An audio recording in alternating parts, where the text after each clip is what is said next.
Hello, welcome back to Elden Ring.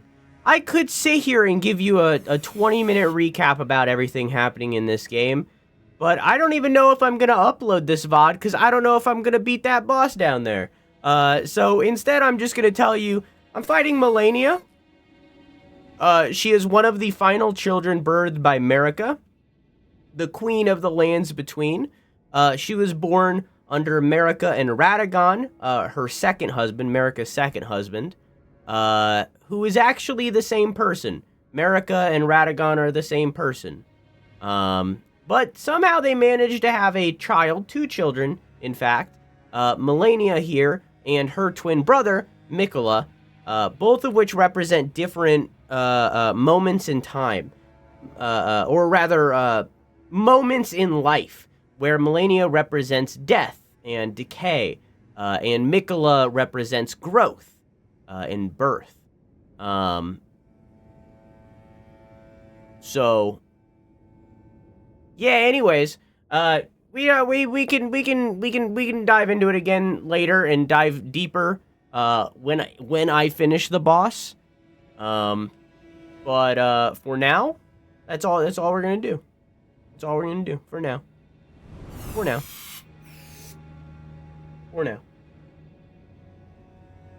Now we were on 120. All right, first try for today. I got this. Ooh.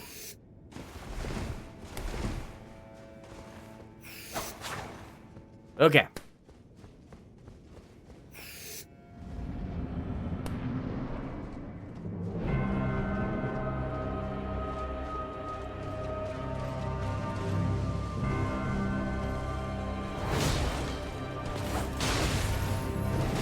Going great already.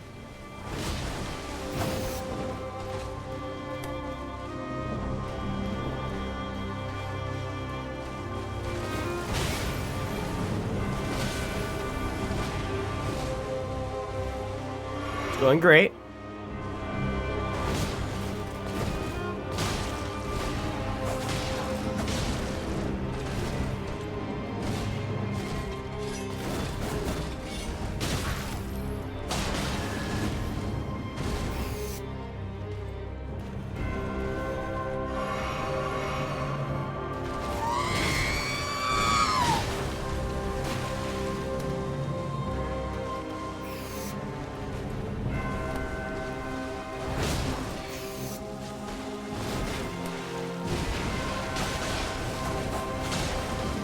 Well,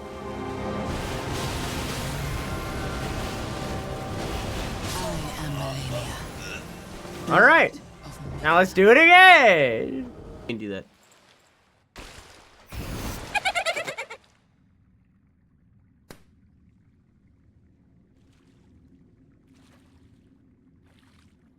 I have no healing at all. I think I have one. This ain't it, Chief.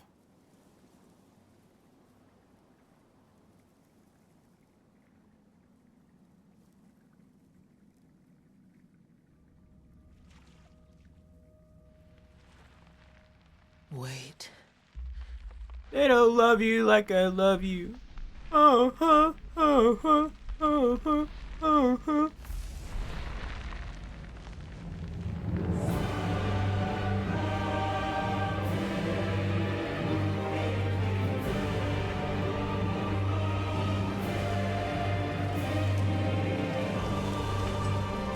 The scarlet bloom flowers once more.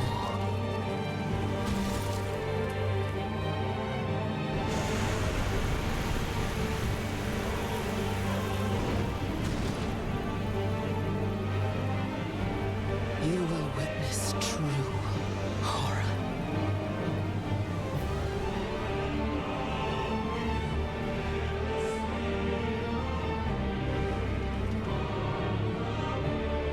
Now, rot. Nah, I think I'm good. Excuse me? Mommy? Sorry. Mommy? Sorry. Mommy? Sorry. Mommy? Sorry. I have no healing.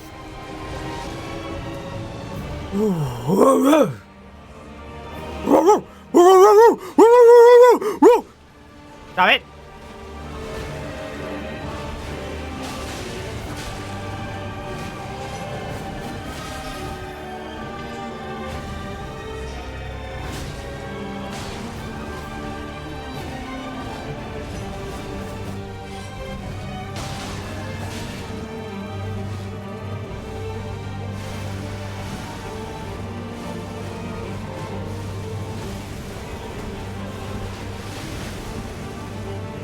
Ah, fuck. Whap and whap. Okay. Oh, there's the. I wasn't expecting that one. Stop it.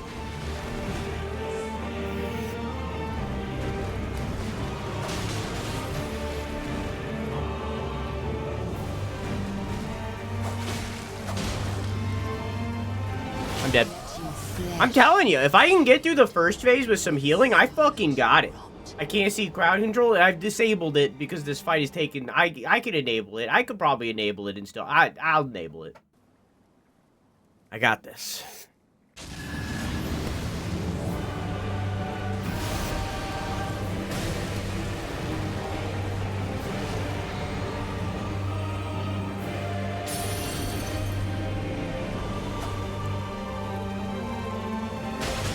Going great so far.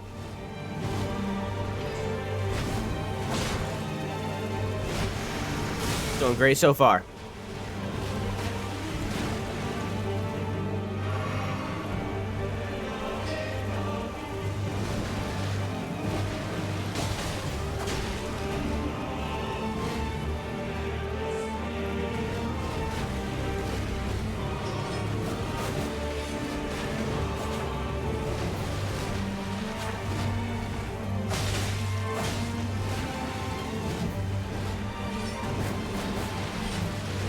Can't believe that didn't hit me. Stop.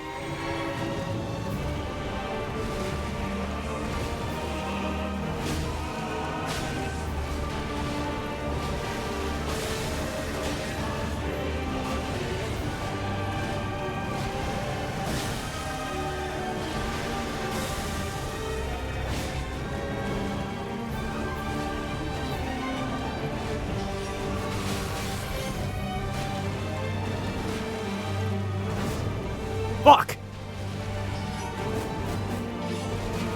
Stop! Cease!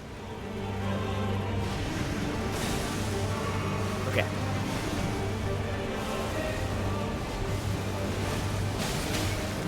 Okay. Oh, okay. Yeah, okay. I got hit by things that I've never been hit by before, but okay.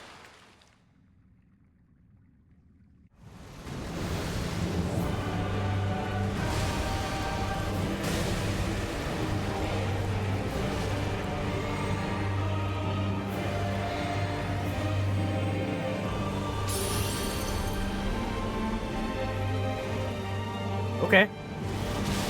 Right away, huh? Let your flesh be consumed by the scarlet rot.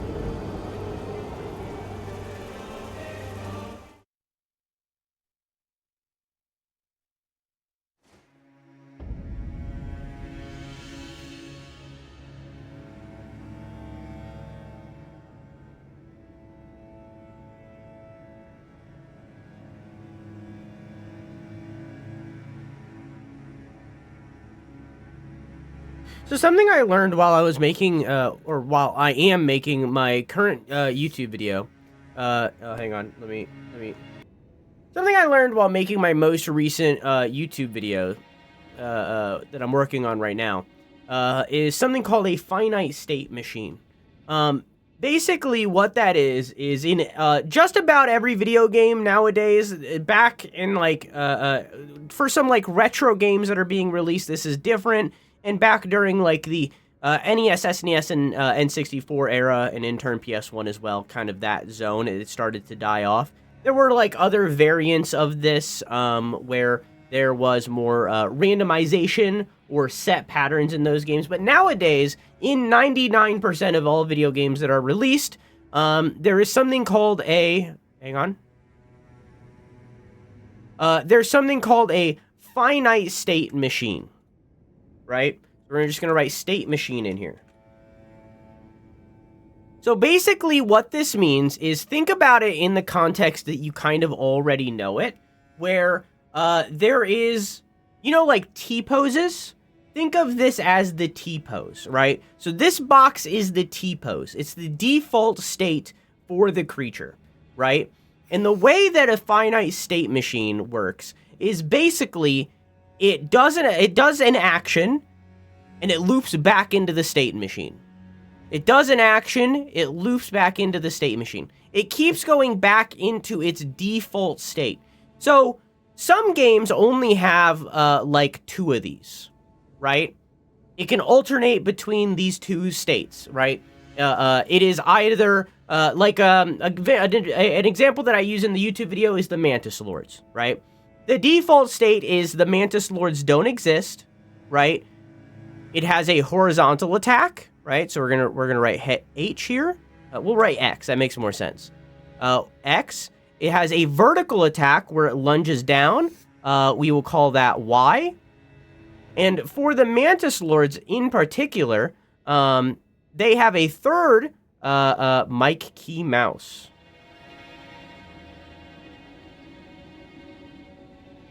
Mickey Mouse? Anyways, and then they have a third, which is ranged, right? That's the Mantis Lords. But it always goes back to the default state where the boss isn't there, right? It always keeps going back to that, right? Now, this is the Mantis Lords in Hollow Knight. They only have 3 variants, right? This is Melania in Elden Ring.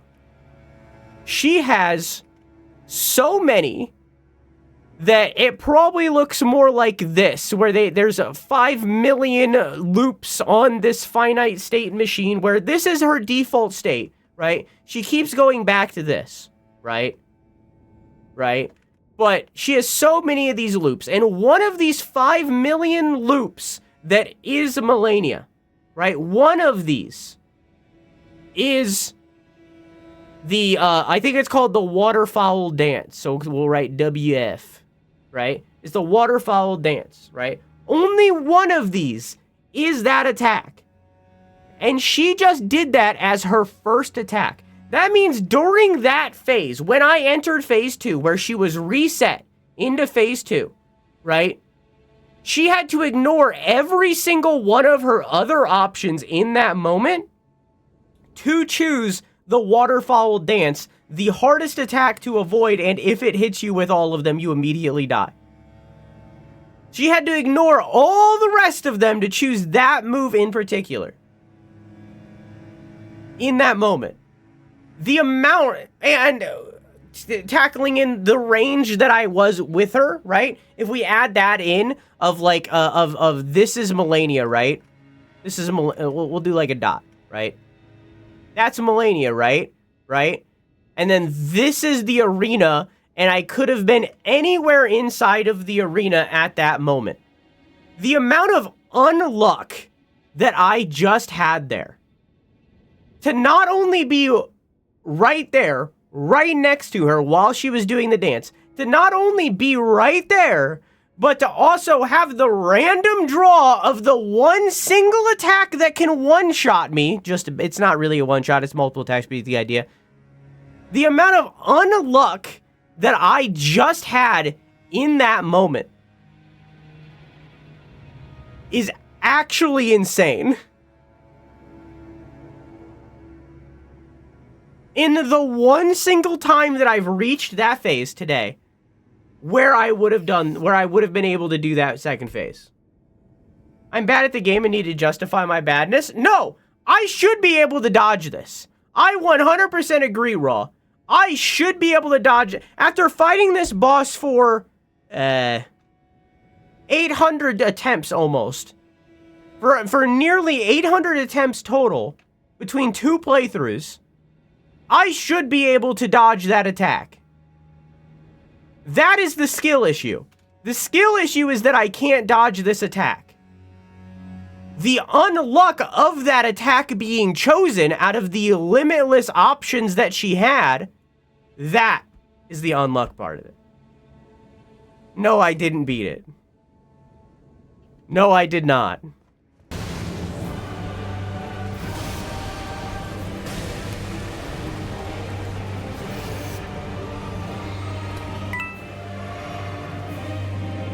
I'm out of rune arcs. I need to go buy some if I lose.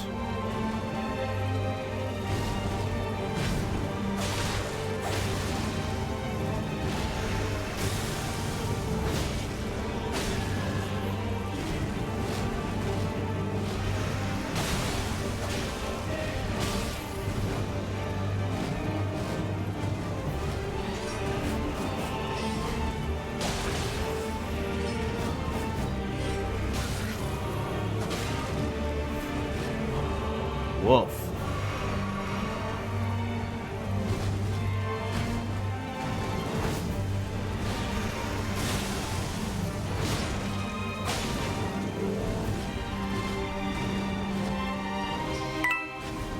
Ooh, that actually affects movement.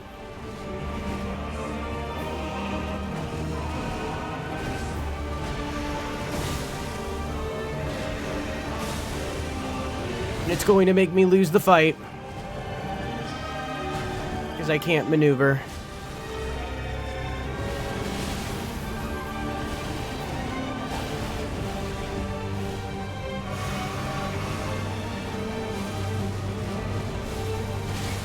Yeah. Let your flesh be consumed by the scarlet rot.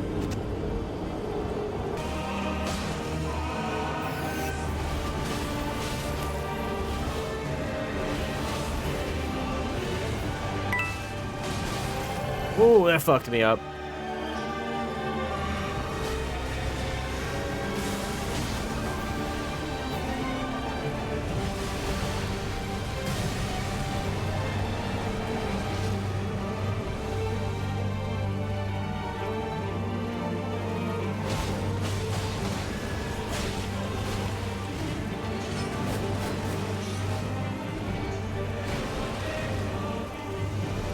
Fuck!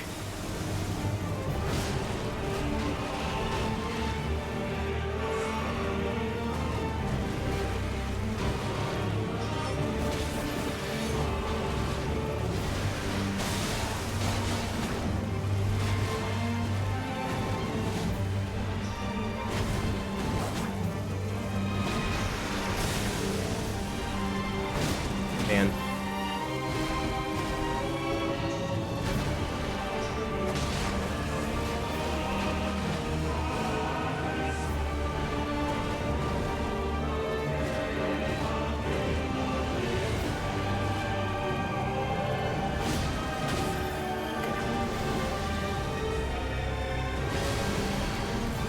I'm on a fucking wall.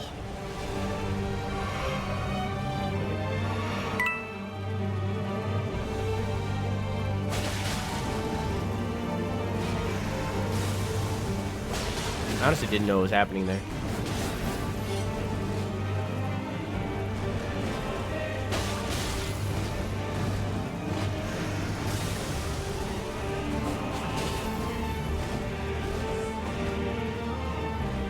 That sucks.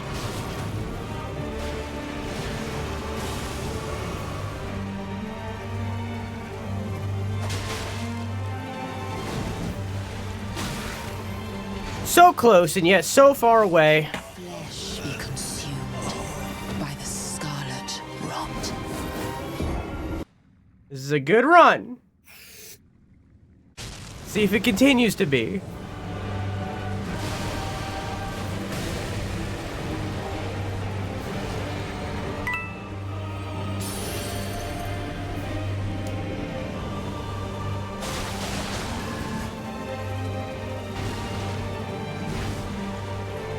That was weird.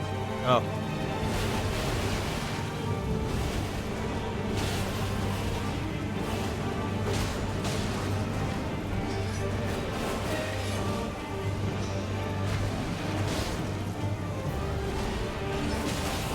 Okay. Whoa! That was a mistake.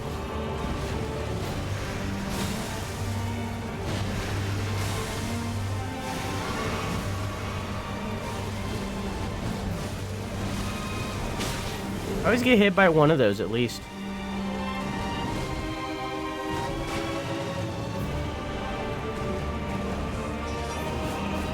Playing too passive.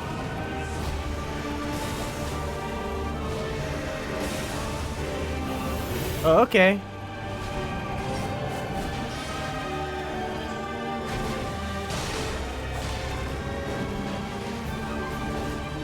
What? Oh, I just realized that I'm out of blue juice.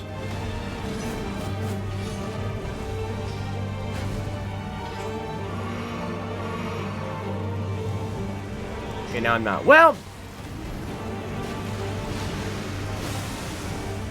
Alright. Well, there goes the good run, I guess. Now I'm playing bad. All because I didn't realize that I was added loose.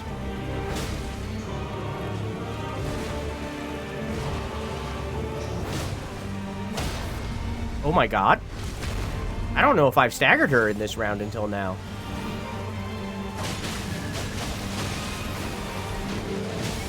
I don't agree with that. That hit me, but that's fine.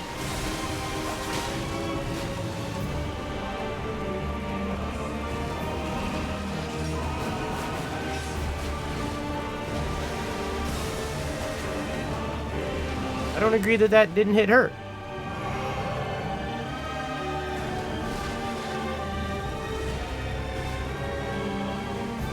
Okay.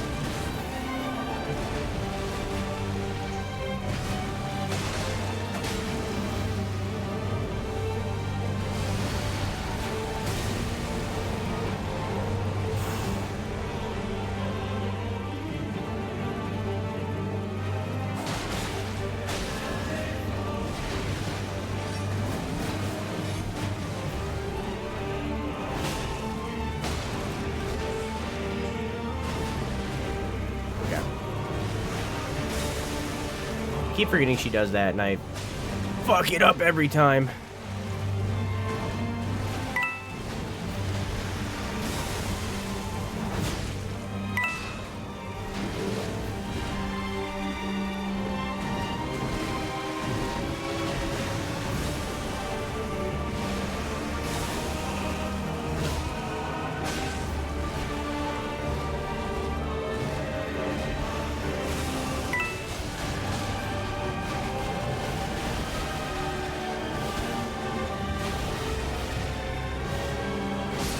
Oh my god!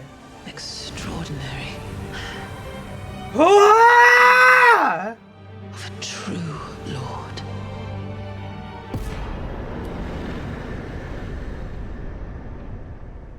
Oh, dear Mikola. Oh, dearest Mikola. My brother. I'm sorry. I finally met my match.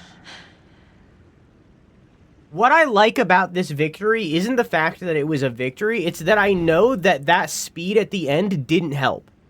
It's that I know even if that speed didn't get redeemed, even if that invincible didn't get redeemed, even if that stat boom didn't get redeemed, every single thing that y'all redeemed at that end didn't help. It's the fact that I know that that was just me just then. Man, that fight. Oh my god, I miss it already. It is, I'm a fucking masochist, dude. I'm a fucking masochist. I miss it already. I wish it was still going. Man. Ah!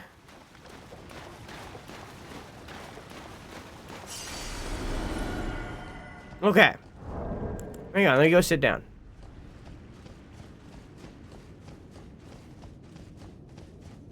Before anything. Then we'll talk. We got a lot of stuff to talk about. But I'm gonna sit down first.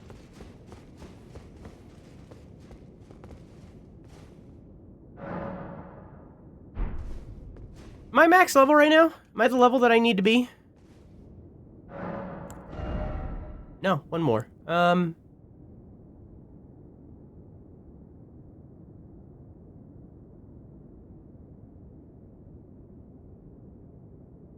Let's start working towards Mind 30, but I can only do one right now. Only one. Even though I can afford more, only one. Okay, hang on. So first we gotta do a recap. So I'm gonna do a thing. I'm gonna end this session. We're gonna talk. As I said that I was gonna do a recap when we beat the boss. We have. And I know that we're 2 hours and 40 minutes into this stream right now. The VOD's only 25 minutes long right now. So, here's the recap. Okay, hang on. Let me make a little thing. Boom. Okay.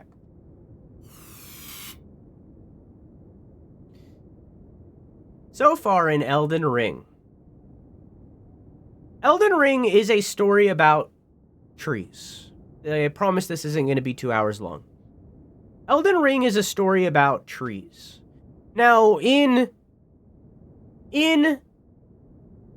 making it, like, obviously that is the Erd tree, the giant glowing tree that is across the entire map.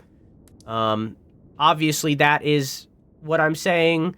There's also the minor Erd trees, but even more so than the minor Erd trees, the two massive and primary trees are the Erd tree, the golden one that is right there, and the Halig tree, which is right there. Right? Those are the two massive trees. But it's more than that. Not only is it about trees, literally, but also it's about a family tree and hierarchies, and even the map itself is a tree with deep roots. So, this game is about trees in so many different ways.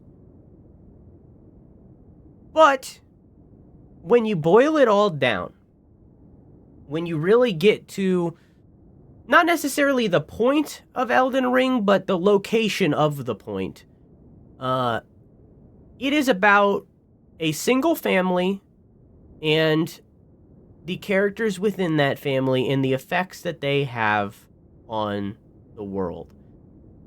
Not because of themselves, necessarily, in most cases, but because of entities that we never get to see in-game, an entity that is only ever felt, never seen. Entities called Outer Gods. Now, the primary Elder God is the Greater Will. The Greater Will is the kind of ruling domain over the world currently. The Greater Will is Marika's god. Marika is basically a chosen apostle of the Greater Will. Marika being the queen of the Lands Between, aka the world of Elden Ring. Or at least this massive continent of Elden Ring. There are evidence of other continents. We don't know what's going on over there much, other than there's one that's always at war. There's one that's like called the Badlands that's like primitive and shit. It doesn't matter. Don't worry about it. But Marika is basically the chosen apostle of the Greater Will. She was given the mission by the Greater Will to conquer the Lands Between and bring them under his dominion. I think that's the right word. And obviously, she succeeded. But to succeed, it was a long road of many wars, many battles, all because she married a man named Godfrey. Godfrey became the first Elden Lord, and really what Elden Lord is king. It's basically king. He became the first Elden Lord, and serving alongside Marika, or serving for Marika, he led many wars throughout the Lands Between in order to conquer it. Some notable ones are the battle with the Storm King, which he did mano a mano. More on that in a hot minute. He did a battle with the Giants, which we are literally at the mountaintop of the Giants, and we were climbing the mountain before we took this detour, and a few others here or there of wars that he won conquering the Lands Between. Together, they had 3 children. Godwyn the Golden, Moog, and Morgott. Moog and Morgott are twins. Godwyn the Golden also may have had another son named Godric, but we don't really know their relation. We just assume that he's a descendant of Godwyn. So they had 3 children. However, once all of these battles were won, once all of these wars were won, and the Lands Between was sufficiently conquered to the vast majority of the Lands Between, America no longer had use of Godfrey. She no longer had a meaning to be married to him. So in turn, she did something that seems to be her choice rather than the Greater Will's choice. We don't know. She sent Godfrey away. She banished him from the Lands Between, exiled him, as well as all of his soldiers. Him and all of his soldiers were then named Tarnished. The light of grace faded from their eyes as they were no longer part of the Greater Will's vision. They were no longer part of the Greater Will's mission. So the light faded from their eyes, they were named Tarnished, and they were banished. Some Tarnished, namely one, stayed behind in the Lands Between, and that is either us, the player, or our ancestry. We don't know. We don't know. But somewhere in our line, we fought in Godfrey's army. So, they got divorced. But America kept the kids. Little detail here is that Moog and Morgott were born as Omen. Omen are characters with animalistic features. So horns, wings, tails, that kind of thing. And they originally, before America's domain, before her rule, they were viewed as holy, closer to their version of a god. It's called the Primordial Crucible. It's the source of all life, but we don't really know more detail than that. But when she was ruling, they changed that, and they viewed them as sin. Kind of like how Christianity was with the pagans. They viewed it as sin. So they banished the Omen. Any Omen that was born into royalty got locked in the sewers beneath Limgrave here. This is the capital city right here. And any Omen that were born of a noble family were locked beneath the sewers. Any Omen that were not born in the royal family instead had their horns cut off, where most of them died. A lot of times this would happen when they were babies. So it's pretty messed up. There are also the Misbegotten, which are kind of like Omen but quirky. Don't worry about it. Moving on. Years pass after Marika divorces Godfrey. There are still wars in the Lands Between, just none of them are as massive as the ones that Godfrey fought. A soldier named Radagon became a general a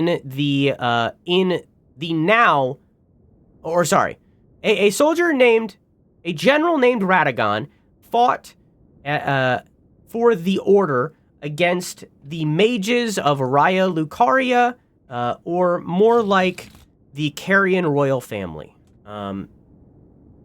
They fought against these people. And Radagon, leading his soldiers into battle, met the leader of Raya Lucaria, the headmaster, and the queen of the Carrion royal family, Rennala.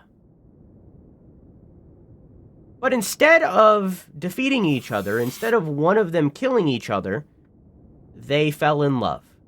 Love truly can bloom on the battlefield.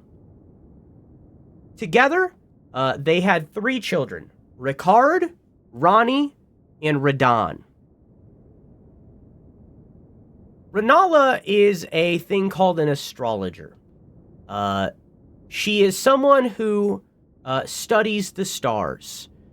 There are many other astrologers and many other sources of this kind of stuff.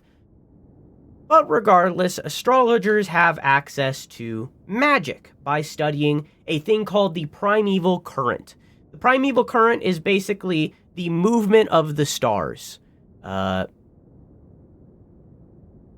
like to think of it as these outer gods are in space, right? And an outer god pulls a string to, like, make a miracle happen or whatever, you know? And that causes a wave throughout the cosmos. The astrologers study that wave. And in turn, they gain access to magic. However, they are peering into the cosmos where outer gods live. Beings that are unfathomable. Beings that are eldritch horror. So, some of these astrologers stare up at the sky for too long. Some of these astrologers stare into the void and they blink. And they lose their minds.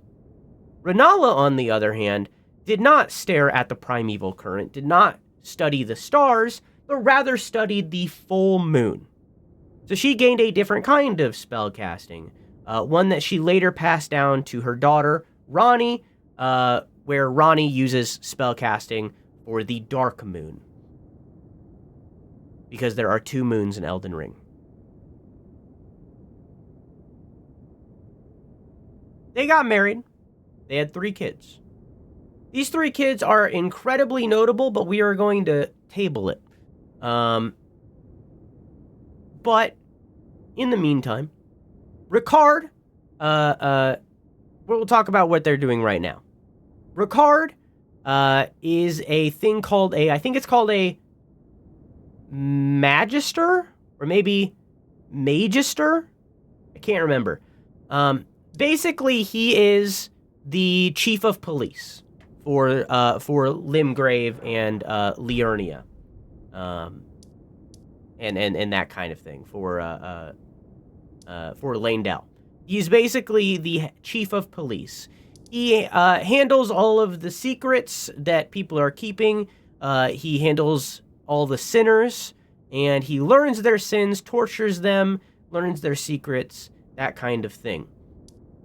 Ranni basically just embraces her heritage as a Carian and learns magic, and eventually meets a character in the woods called the Snowy Crone, which teaches her ice magic, a witch. Radahn becomes a Godfrey fanboy and wears armor styled after lions and becomes a general for, assumedly, the Order. But we don't actually know that. He might just be a general of his own faction. We don't know. Fast forward. Eventually, Marika decides that it's time for her to marry again. But she doesn't remarry to Godfrey. She doesn't summon him back. Instead, she chooses Radagon. So, very suddenly, with really no warning, Radagon divorces Renala. And this breaks Renala. She is utterly heartbroken. The character that we meet in-game named Renala is nothing like what she was in her prime. Because of this moment. Radagon leaves her and marries Marika. Together they have 2 children. There's a theorized third named Milena, who was our firekeeper for a while, but it's a theory. But they have 2 children named Melania and Michaela. Both of these children are born with afflictions that are unique. Melania is born with rot, is chosen by an outer god of scarlet rot. Her body is slowly decaying with the years. Michaela is the opposite. Michaela never grows up. He's always growing. And together they represent 2 opposite sides of the coin. Neither death nor birth, but rather growing and dying. They are born with these afflictions because Radagon and Marika aren't actually two separate people, but rather the same person changing form into Radagon and changing form into Marika. They are one person. So, they are born with these afflictions. They are also born as a thing called Empyreans. An Empyrean is basically a being that can take up the reins from Marika. It is a person that can be a chosen of the Greater Will, or in Melania's case, the Scarlet Rot, or theoretically any outer god. They can become their chosen, right? So, they are born as Empyreans. Another Empyrean is Ranni. In fact, Ranni was the favorite of the Two Fingers and the Greater Will, and it was actually being raised to take up that throne from Marika. But Ranni Ranni declined it. Ranni didn't want that, so she went against it. And to go against it, she started a plot to kill her stepbrother, Godwyn the Golden, during a night known as the Night of Black Knife Assassins. She hired these Black Knife Assassins to kill Godwyn the Golden and carve half of a circle in his flesh. While Godwyn was being killed, Ranni was also being killed herself. She was carving the same symbol inverted into her flesh, so that together they would form a circle. This caused Godwyn not to die, but rather only his spirit to die. Ranni died in body, but her spirit lived on. This is after, keep in mind, that Marika plucked the Rune of Death from the Elden Ring. We haven't really spoken about what the Elden Ring is. The Elden Ring is basically the rules of the world. They are rules that the world has to follow. If this Elden Ring says that everybody wears pink on Wednesdays, everybody's got to wear pink on Wednesdays. That's what the Elden Ring said. You have to do it. The Elden Ring, plucking the Rune of Death from the Elden Ring makes it so that nobody is dying. Specifically from age, hunger, so on and so forth. Nobody is dying. Destined death is gone. The only way that your corpse can die is if you are killed, and even then your spirit will live on. Be that lingering in the world, or being absorbed by the Erd Tree to be reborn later. There are examples of these beings being reborn. So Godwyn dies in spirit, being not only the first god to die, but also the first creature to die, the first spirit to die since she plucked that Rune of Destined Death. This broke Marika.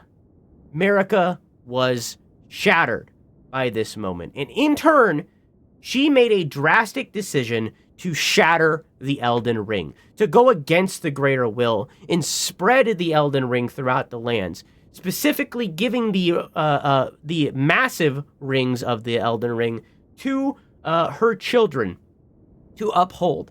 The Greater Will gave all of these children a mission to reforge the Elden Ring and become the next Elden Lord, or to take Marika's place.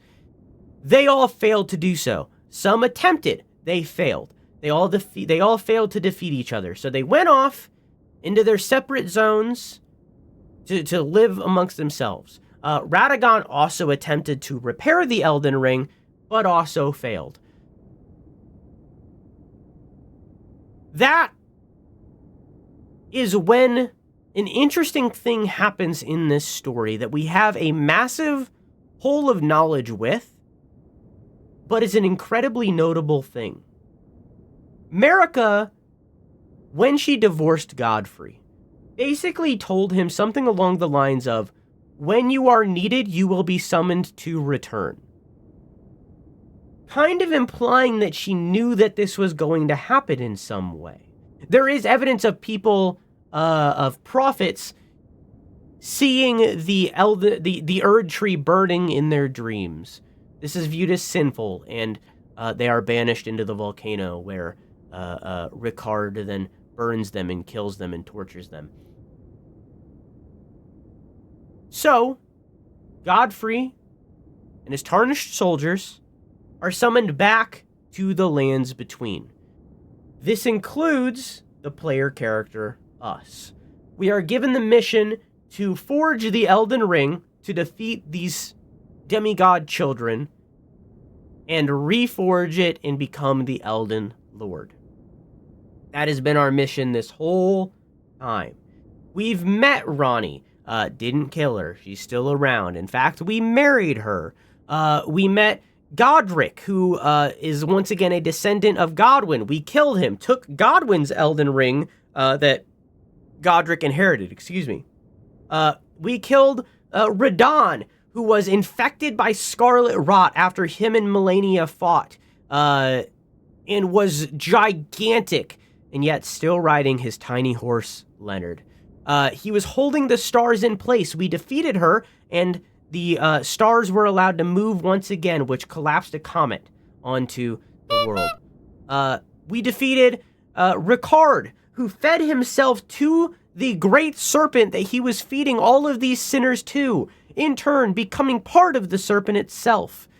We defeated Malenia just now, who has been infected with scarlet rot, but has been but the infection of the scarlet rot has been slowed by Miquella, her brother, by giving her things of pure, unalloyed gold. Am I missing anybody? We met Morgoth, who, despite being shunned by the Greater Will, despite being shunned by the Golden Order, which it was now called after she plucked the Elden Ring, no longer the Order, now the Golden Order.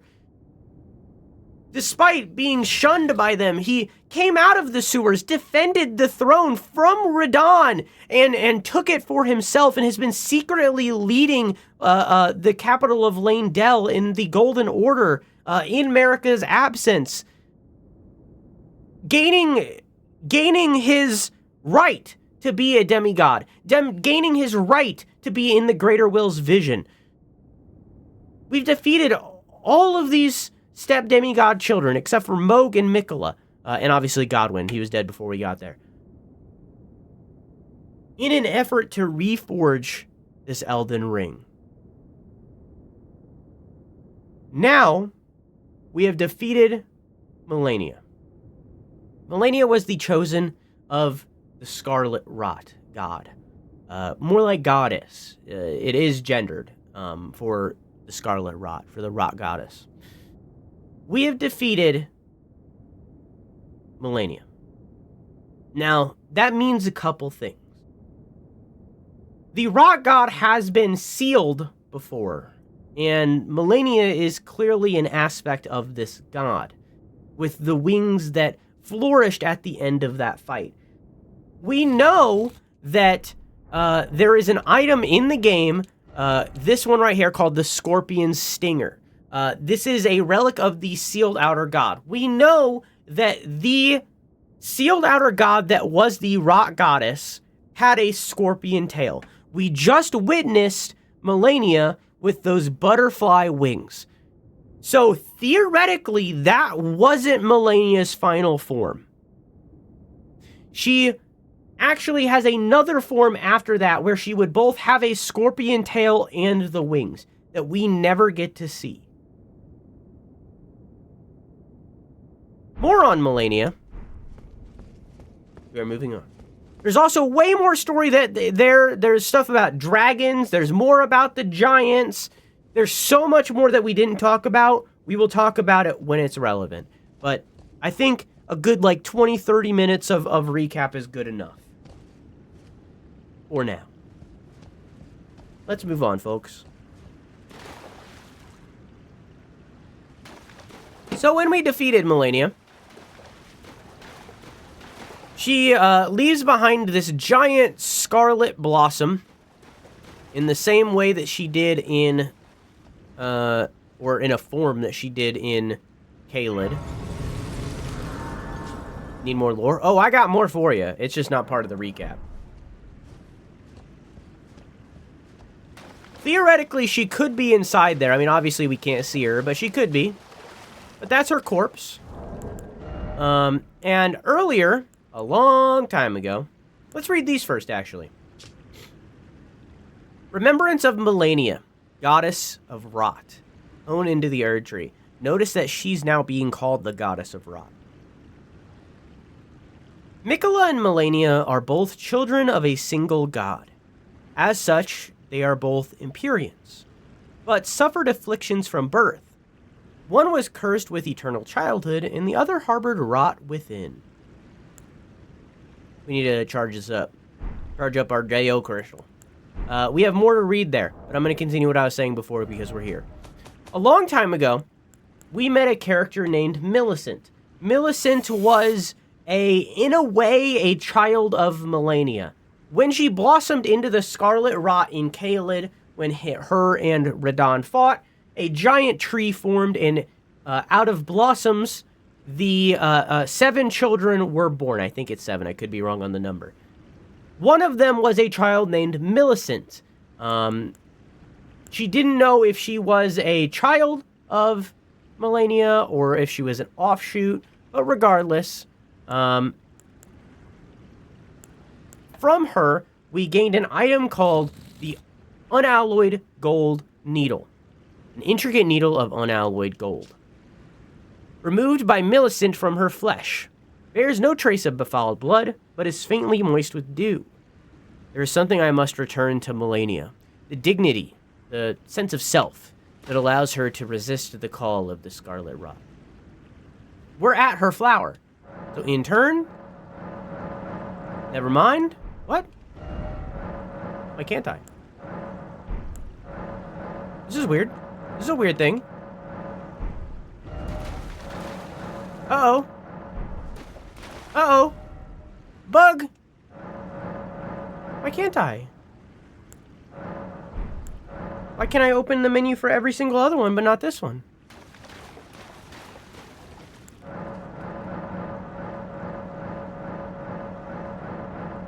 Well, that's not good.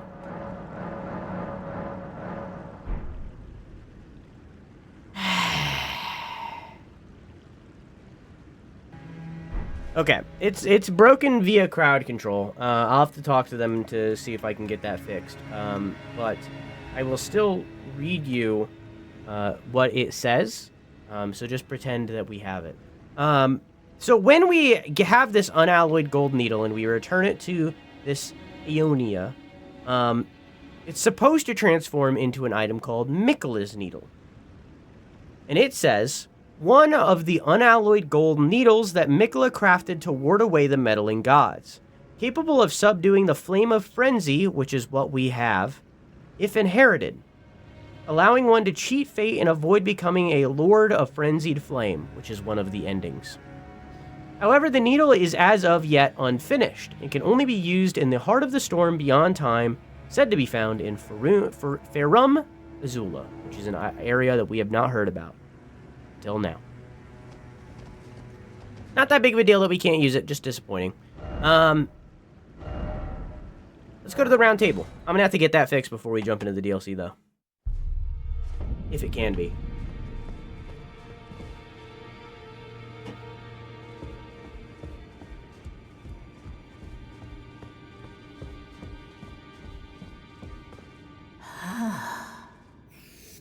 You have returned. What is it? I don't know what you're talking about. So from Melania's stuff, we can get Hand of Melania, which is one of the coolest swords in the game.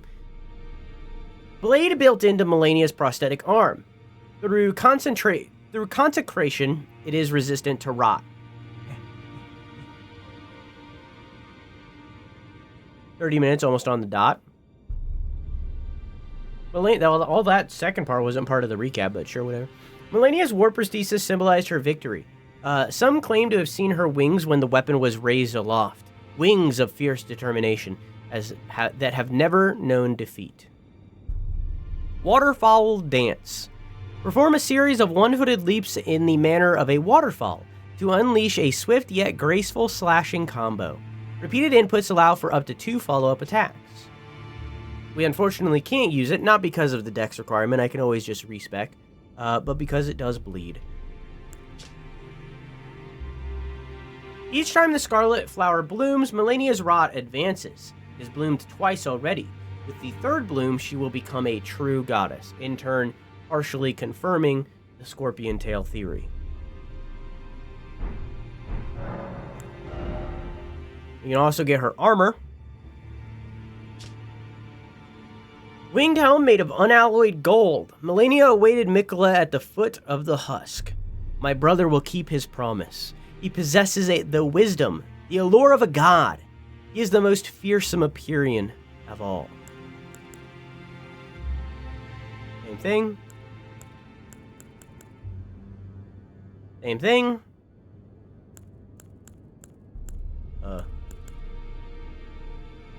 And same thing. We're buying at least that. Can I afford the others? Oh, I definitely can. I don't think we ever read this, did we?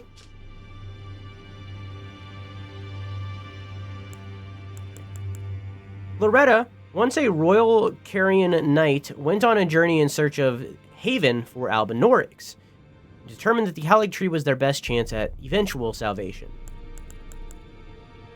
Loretta was once a royal Carian knight, and her lapis lazuli blue cape is the emblem of the knightly pride that continues to guide her. Loretta... Oh, I already said that.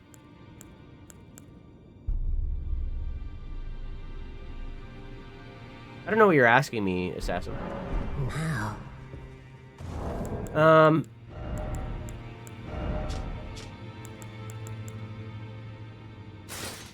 Yeah.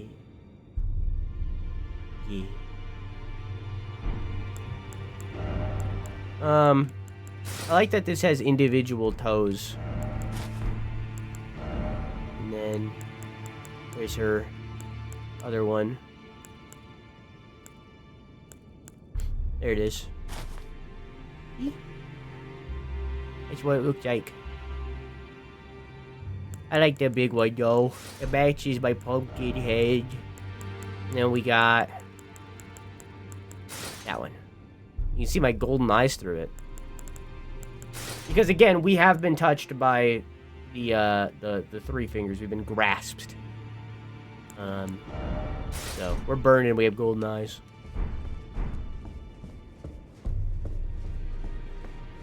Yeah. I think I like my previous gloves more, actually. Yeah. Cool.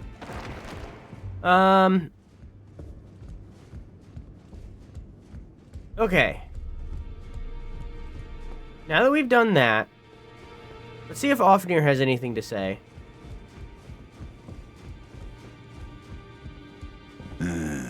You. What is it? What is it?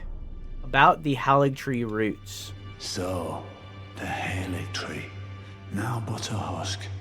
I heard speculation Mikola embedded himself in the Halig Tree. But, before he could finish, someone cut the tree open and absconded with his infant form. Indeed.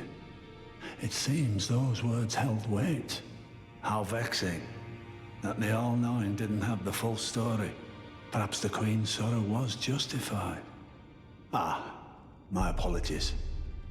Lost myself for a moment there. The information you shared is of great value. As promised, your reward. A secret right, known only to me. You are a true fellow. All I ask is that you remain constant. Thanks, bestie. Gideon gained true knowledge after his long exchange with the two fingers, discovering all had been broken long ago, that the trembling fingers bent with age, and the Erd tree itself were no exception. Alright. Long ago, many hours ago. Many hours ago. We met a character named Vare. Vare was is a doctor wearing white. He's a battlefield medic. He served Moog for the Formless Mother, the outer god that Moog follows. And we met up with Vare, who welcomed us into the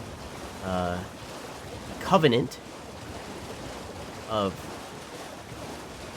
Moog over here at this church.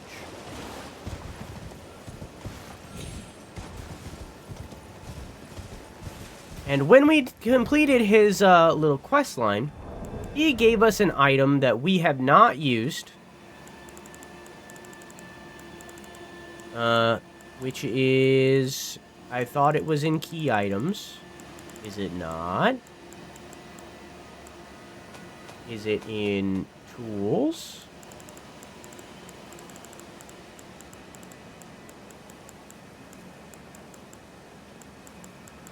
Oh, there it is. I just seen it right as I went away.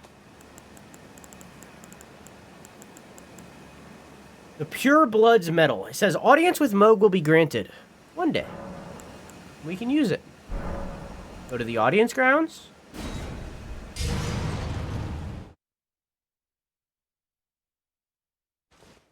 And it brings us to Moogwyn Palace. You can see where we are.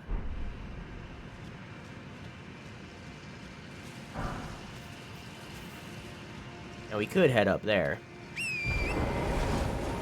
It has been so long since I've seen something new.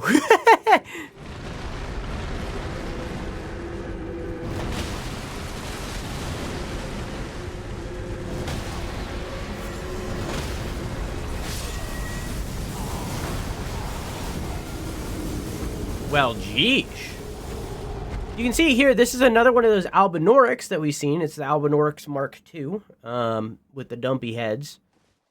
That's their words, not mine. Except, instead of being blue... Actually, I can show you.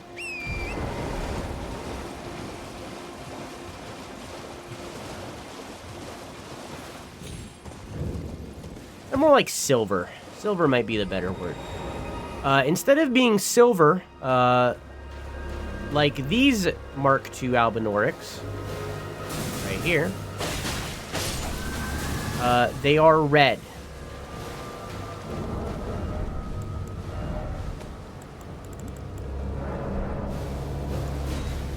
Now, if you look, these guys are all in water. They're all chilling in the water over here. Kind of implies something, because these guys are red. We'll talk about it in 1 second. I realized that I need to remove this and put on this.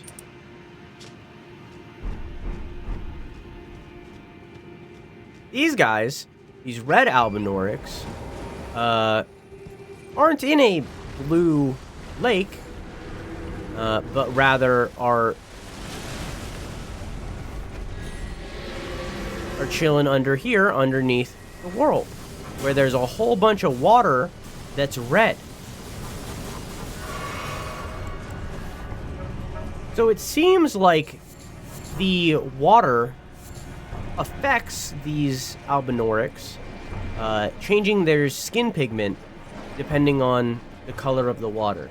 The water in Limgrave is all blue.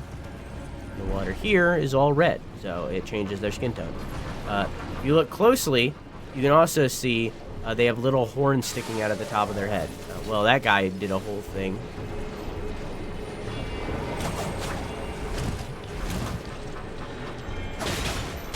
They have little horns sticking out of their head.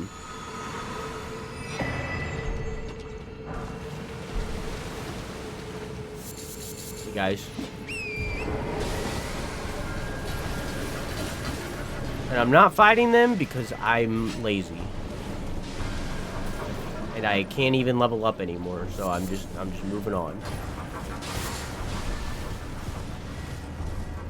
I'm just exploring. You can see there is still some blue Albinorics over here. This is one of the most popular grinding spots right here. Killing those Albinorics. It's one of those instances where gameplay and story meet, because the Albinorics are often murdered and genocided by humanity. They are not a liked thing. I forgot to start the session back up, and I forgot to increase New Game Plus back up. They're not like a liked people. So in turn... whoa, this is all new. So in turn, it's one of those instances where gameplay and story meet. This might be your last chance to do crowd control stuff for a while. After the next big boss, we are entering the DLC, where I will be disabling crowd control and going back down to standard game, because it's the DLC. I've never played that before. I want to experience it fresh.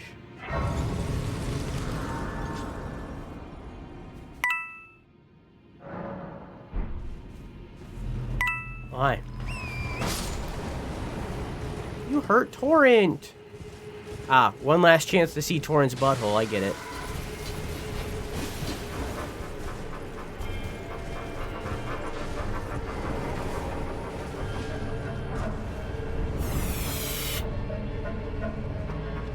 I need to find where the map is.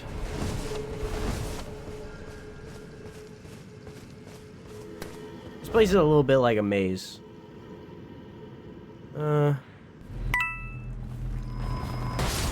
No, I don't see it. Okay. Excuse me? Sir? Yeah, so my headphones died and I couldn't hear it happening. That was like perfect timing.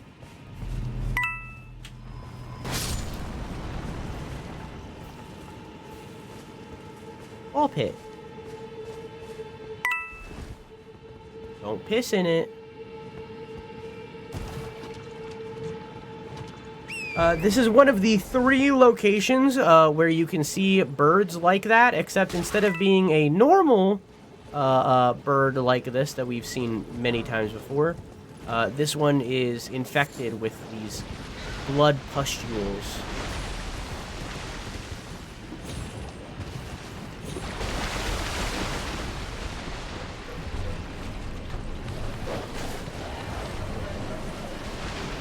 Very gross.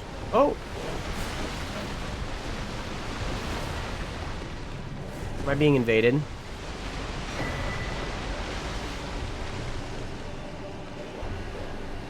Yeah.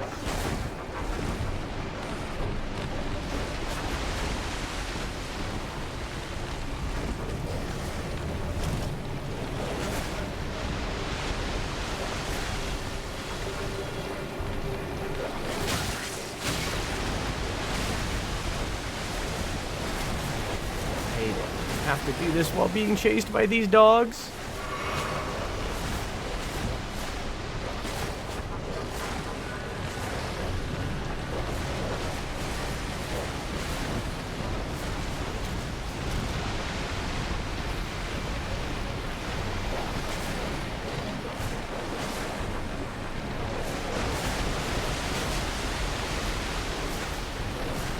Well,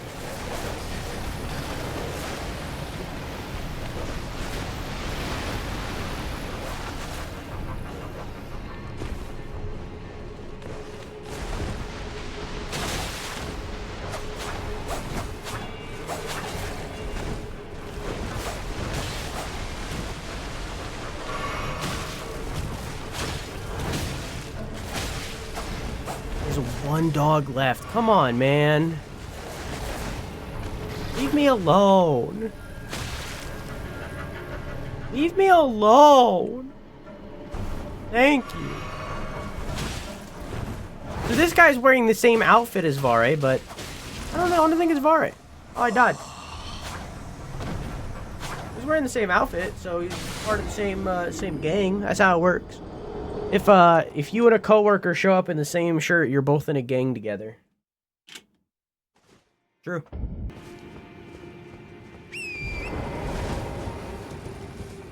Did you beat her? I can't believe you left.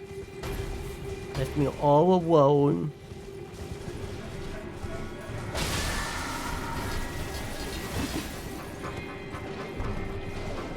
All alone with all the other viewers. All alone.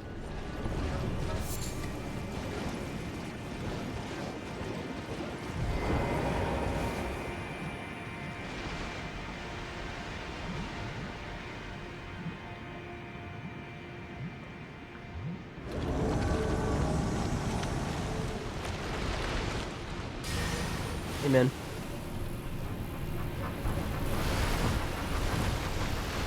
I'm good. All alone.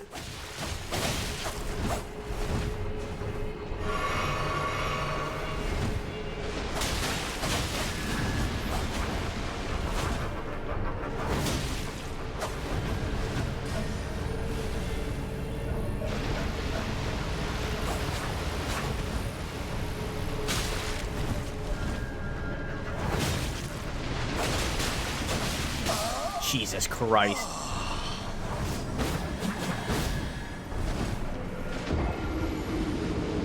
That's what I'm gonna do to Chunk's butthole. Yippee! Nameless White Mask has died. Just a dude. Just a pal. Just a bud. Just some rats. Okay. I feel like I didn't get to breathe.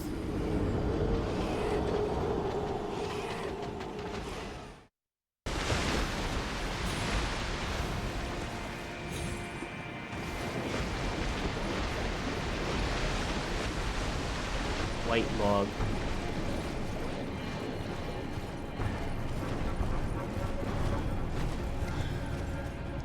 Bird.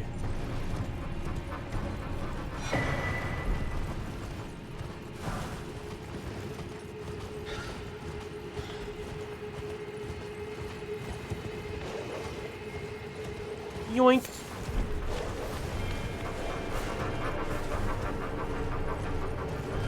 A popping boba? I don't know what you're talking about. What is another word for cattail? The cattails that are in like lakes and shit.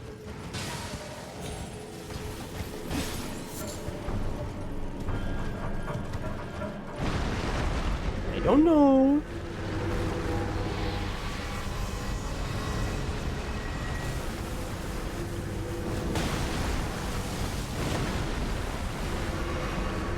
Oh, those guys calling the horn is what's summoning those. It's a cave.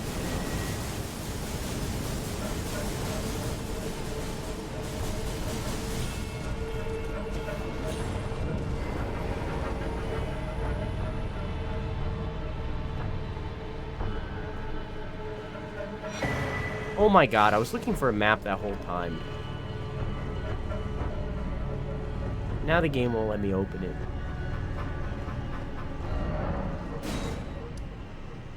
There you go. Ooh.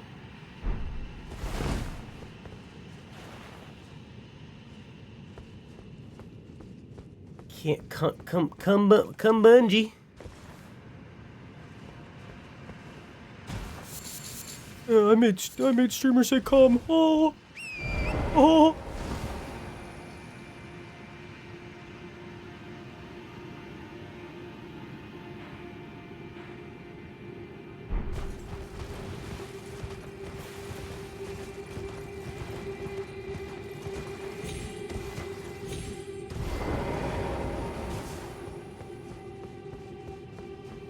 I love going foraging.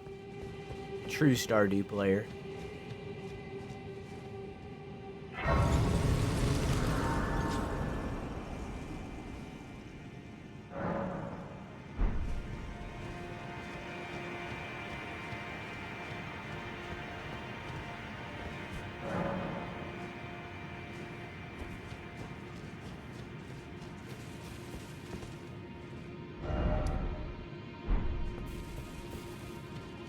No, I think you've just lived in the city your whole life.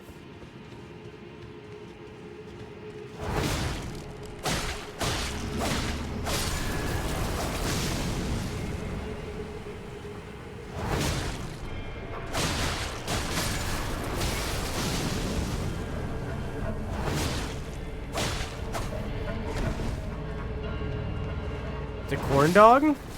I mean, it looks like a corn dog, but it is not a corn dog.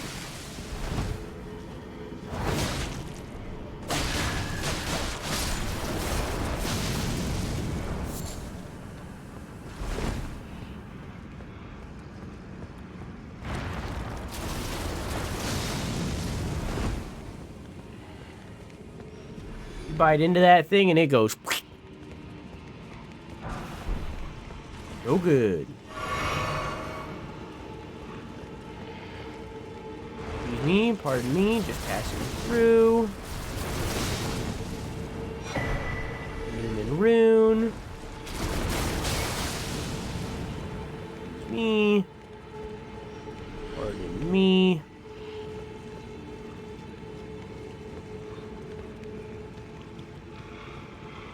Blood slug.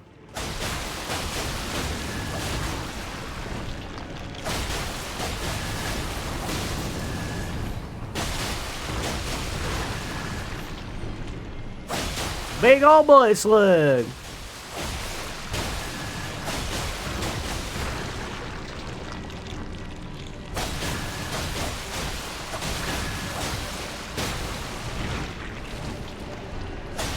What is this? And can you please eat one and show it to me? The blood slug? You want me to eat a blood slug? No, I'm French, but come on.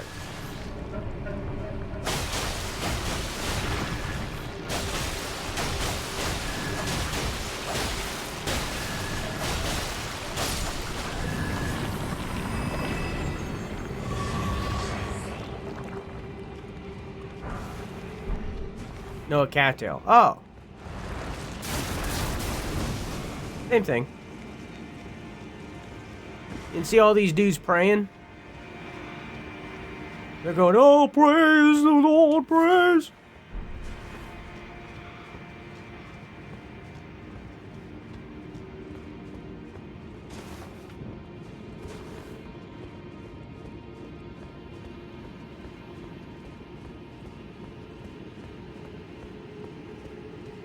Hello? I'm sure y'all are paying your taxes, by the way. Y'all are pretty close.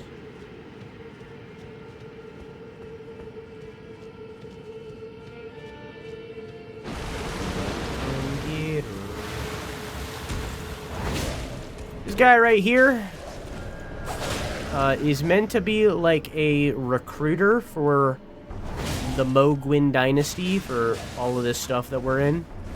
However, they're really bad at their job. Like, really, really bad at their job. So instead of recruiting us, they try to kill us.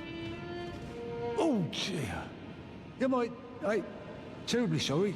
Are you here as a customer? Yeah.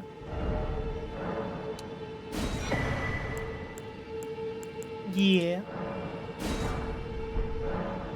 I must apologise. I'm afraid I've very little to offer. What do you mean no more taxes? Oh, is there anything wrong? Are you evading?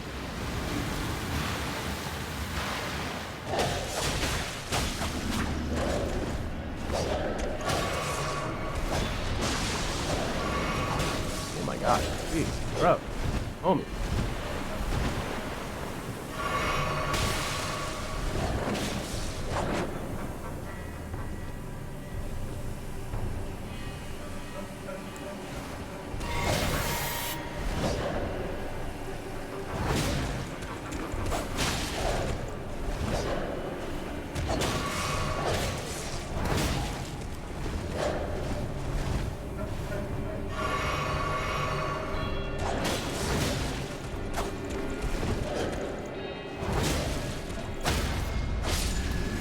If we get it now, then it'll only be refunded for the first 2 weeks of this month and the entire last month because I haven't completed November. So you're still getting all of November because I messed up.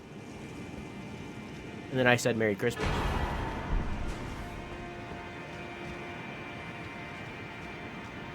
Have we ever found a Lord's Rune? Is that new? Runes of one who is destined to become a Lord. But when the Elden Ring was shattered, all that remained was a distant duty. Duty.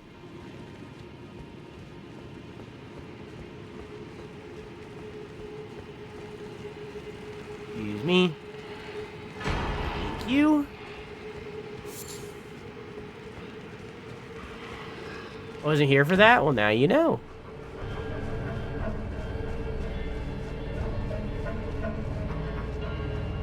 Knowing's half the battle.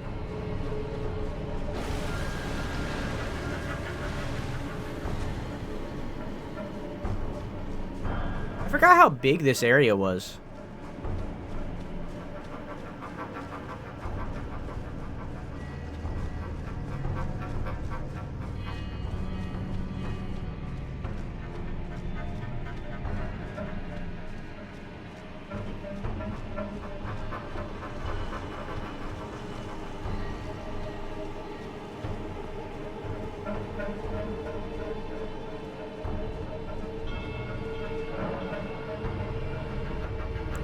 Alright, chat, you ready? So here's Vare, the very first NPC that we meet in the game. The very first one. He recruits us into this whole Mogwin thing. Now we're gonna fight him.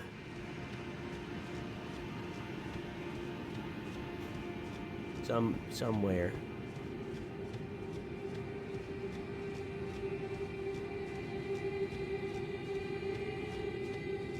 Somewhere, somehow.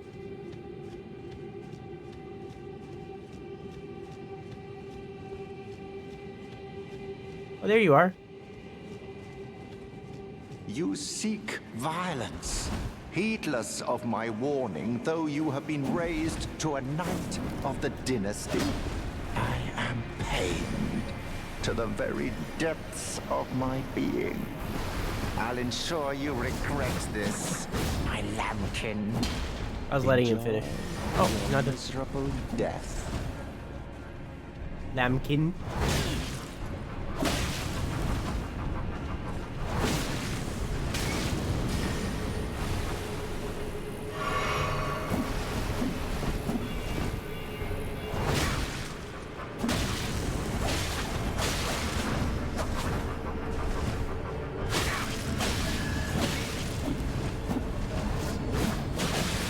Whoa, calm down.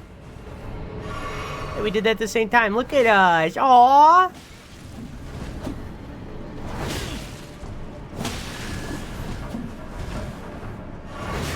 Oh, you have two of those. Okay.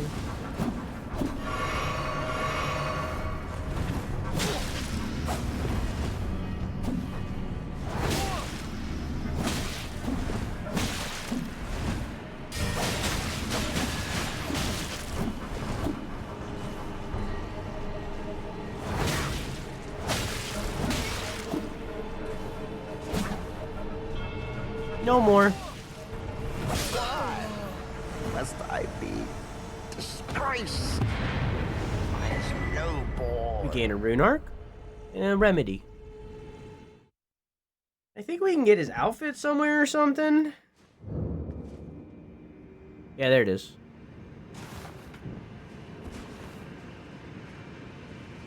Oh, luminary Moog, please grant the strength you promised. I have given everything. Please, my lord. Please, answer me, luminary Moog.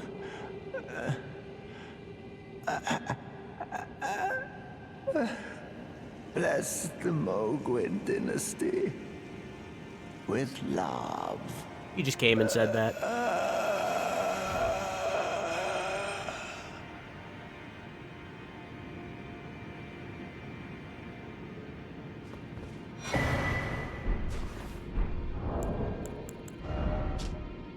A steel mace resembling a charming bouquet of roses. Each petal has a sharpened edge, leaving the roses perpetually colored with blood.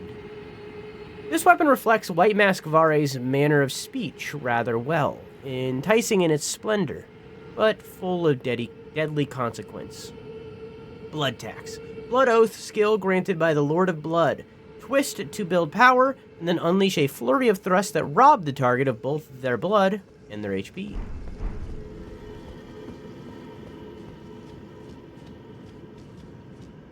Wrong way.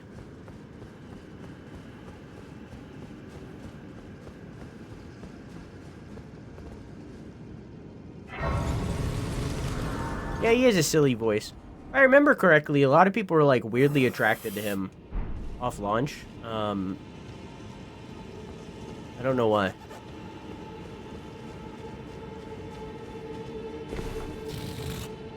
Over here you can see a bunch of the Albinorics backing up one of these rose recruiter guys. Wow.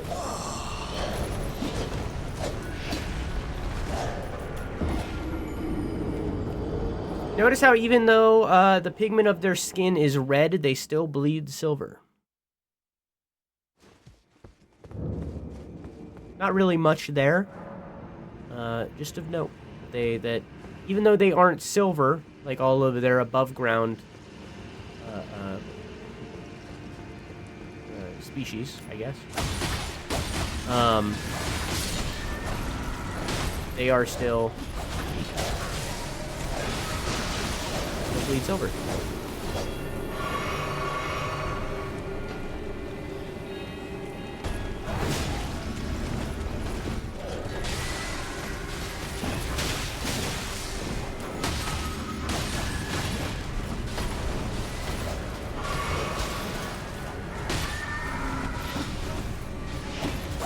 Okay.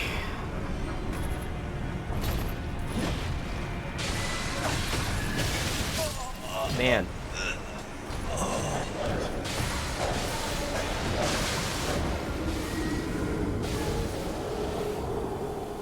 I don't know if I have to kill this guy. Hey, make sure, by the way, I haven't been talking about it enough. If you haven't taken the survey, make sure y'all vote on the survey. Make sure y'all take that. For January 11th.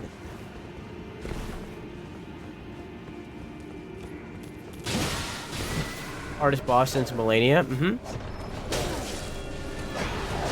That's all it was.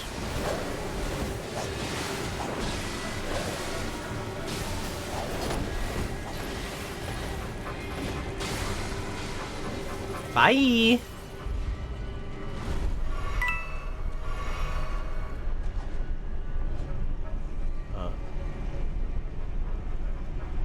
I'm chilling.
Mikola.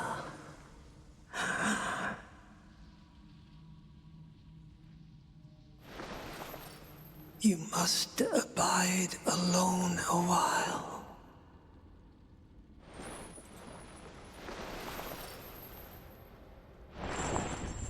Welcome, honored guest, to the birthplace of our dynasty.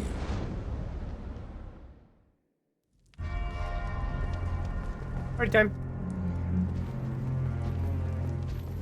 So this is Moog, and in the cocoon is Mikola.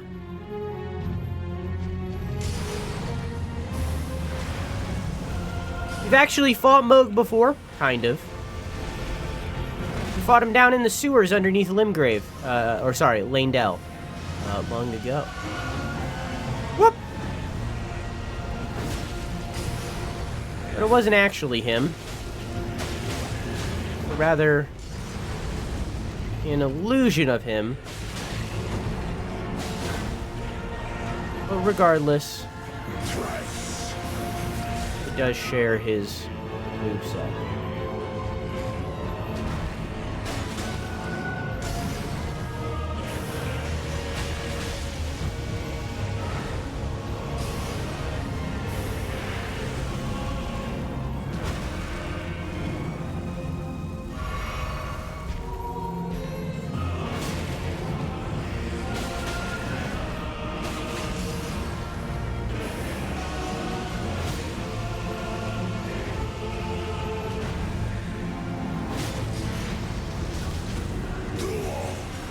Ugh. When he reaches into the sky there, he's actually reaching into his god, his outer god, the Formless Mother. Oh my god. Stop it.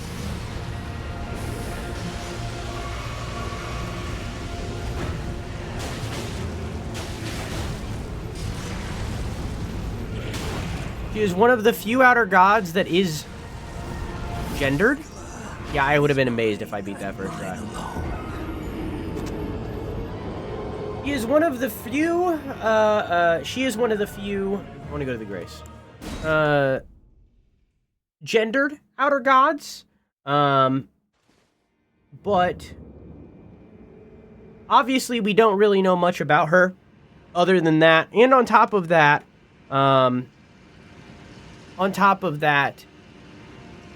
we don't actually know that she's a she. It could just straight up be Moog kind of like inferring that on his own, simply because he's Moog.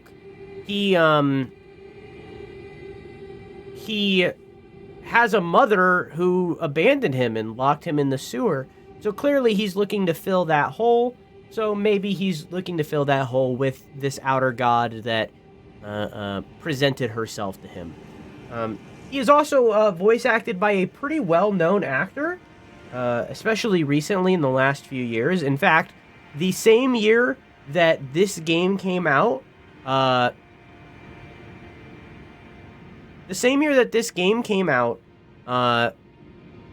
this actor, this is his voice actor, was in The Batman as the Commissioner, and was in Our Flag Means Death as Izzy, the same year that this game came out. And he is the voice actor for Moog. This guy right here. This is him. The same year that this game came out, where he was the voice actor for Moog, he was in two pretty big things. Yeah, he's a good-looking guy. Good actor. Really good actor. He was also recently in the Penguin show, as the same role, as the Commissioner still. Now, you just seen Mikola, so we're going to talk about Mikola for a second. Kind of going to retread some ground a little bit. Simply because it makes sense now that you've seen him. So that was Mikola, inside of that cocoon. Now, at the Halig Tree roots, when we were fighting Melania, I pointed this out to you I'm pointing it out to you now once again, now that we've seen him. Up in this tree that was behind Melania, where Melania was reaching out, you can kind of see pretty clearly a face right there. Hang on. You can see a face right here. You see the nose and the mouth, and this is the form, and then this is all the hair coming down, and then the shoulder with the arm, the booba. This is where Miquella was right here. Miquella's cocoon was right here, in the womb of this woman. Miquella was chilling right there inside of a cocoon.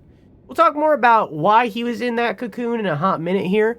But what is of note is Miquella was inside of a cocoon. What puts itself inside of a cocoon?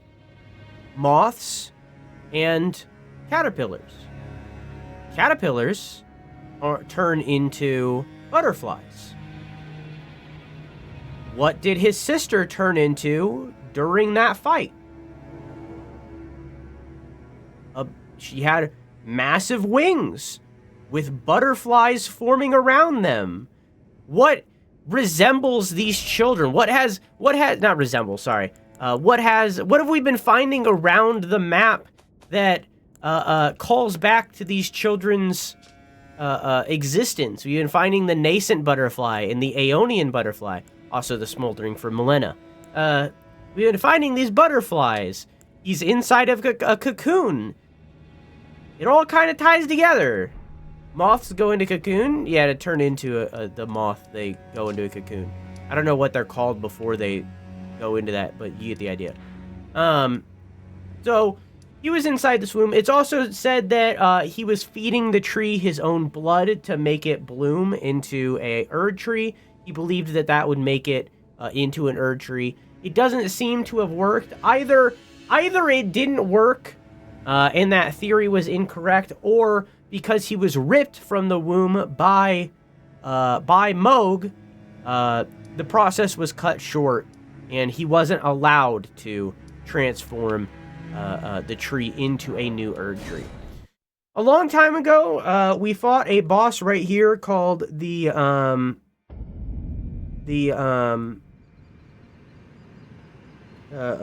fought a boss here called the Mimic Tier.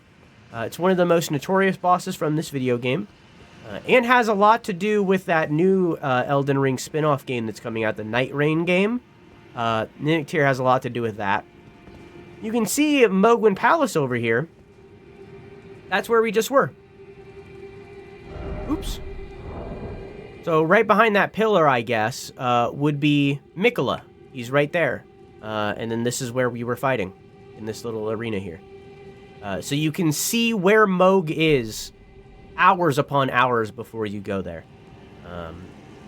Obviously, without playing the game, you wouldn't know that. You wouldn't know that that's a place. But, yeah.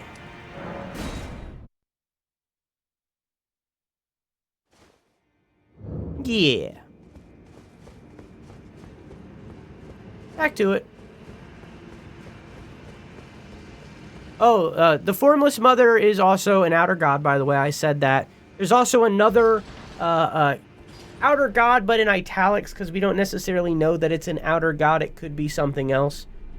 Called the Blood Star. There are two theories. Theory number one is that the Blood Star is the Formless Mother herself. And it is just a different interpretation of her. The alternate is that they are two separate beings. The Blood Star is its own thing, and the Formless Mother is her own thing. But either way, they both have a lot to do with blood magic. Well, that fucking sucks. They have a lot to do with blood magic, but in different ways, because the I could have this backwards. One of them scales with faith, and the other scales with arcane. I don't know which way which one goes, but because they scale differently, some people think that's proof that they're not the same thing.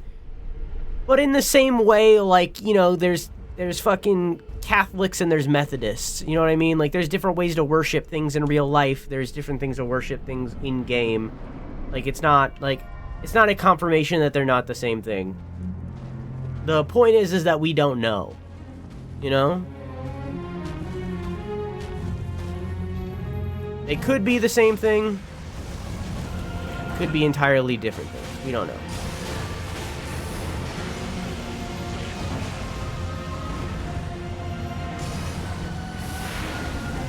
I'm gonna say this again for Varian, because Varian just came by again. First off, I hope you're feeling better. When he reaches up into the sky like that, he's reaching into the Formless Mother herself, including just then when he stabbed her. He's reaching into his outer god herself to invoke magic.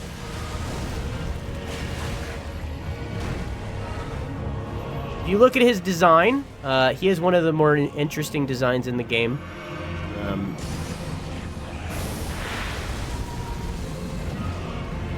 He is an omen as well, just like his brother Morgott. And his eye is stabbed through. So one of his horns curled back around into his eye.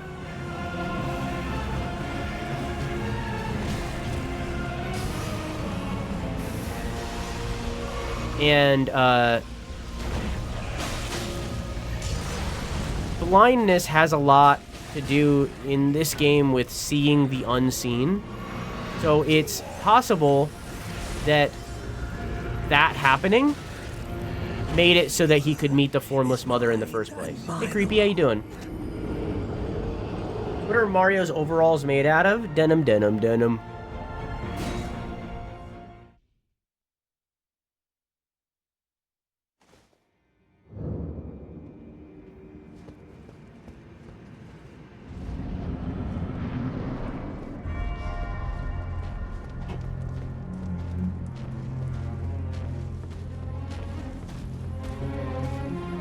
Well, Morgott basically forgave the Golden Order for abandoning him.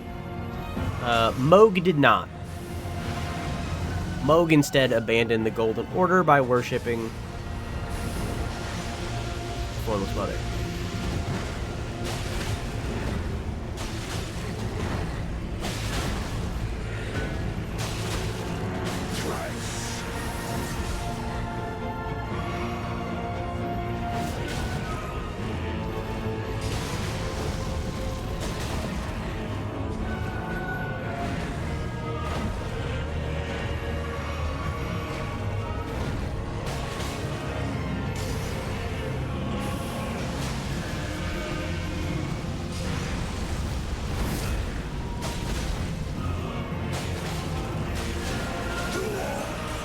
Oh! He's teaching us to count, chat.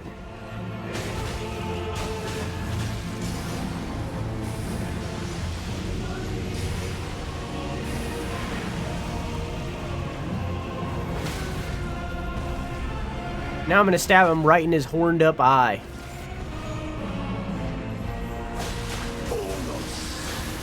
Honest.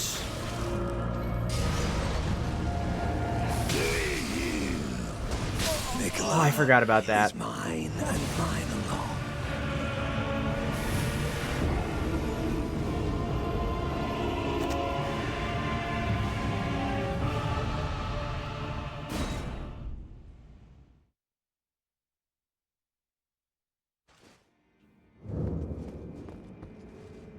Thought he said Nikolai for a minute. No. He said Neil! Neil! That's what he said. Get used to it, you're gonna hear it more.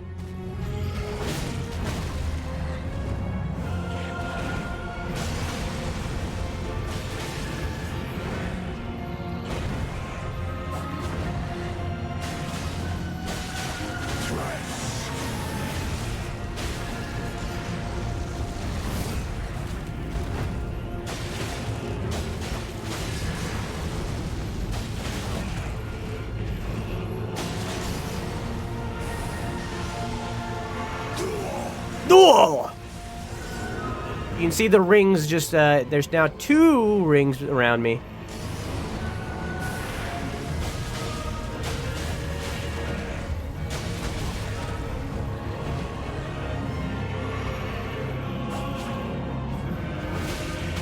Walk away from me.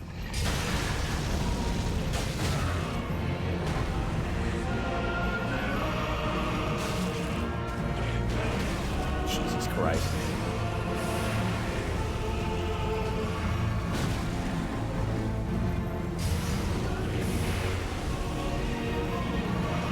Okay.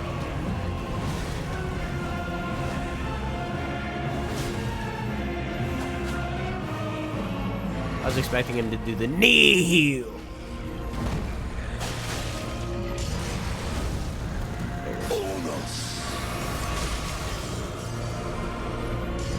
I don't think I can survive this.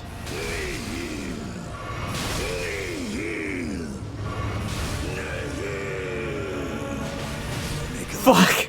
Is mine and mine. From doing that, he gained those big wings. Now this phase 2 is not part of that fight. So the fight that happened down in the sewers, this part of that was not part of it. Also, Jenny asked earlier, and I completely forgot. I was caught on Millicent, or sorry, not Millicent, Mikola stuff.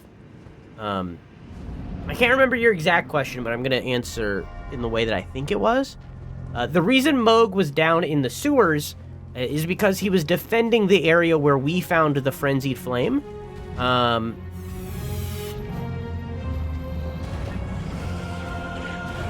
We don't know why he specifically is down there. There's a couple theories. Theory number 1 is that Morgott was just doing it, because we know that Morgott can do that. He can, like, project people. It's mostly himself. In fact, the first big boss that most people fight is a guy named Margit, which is just...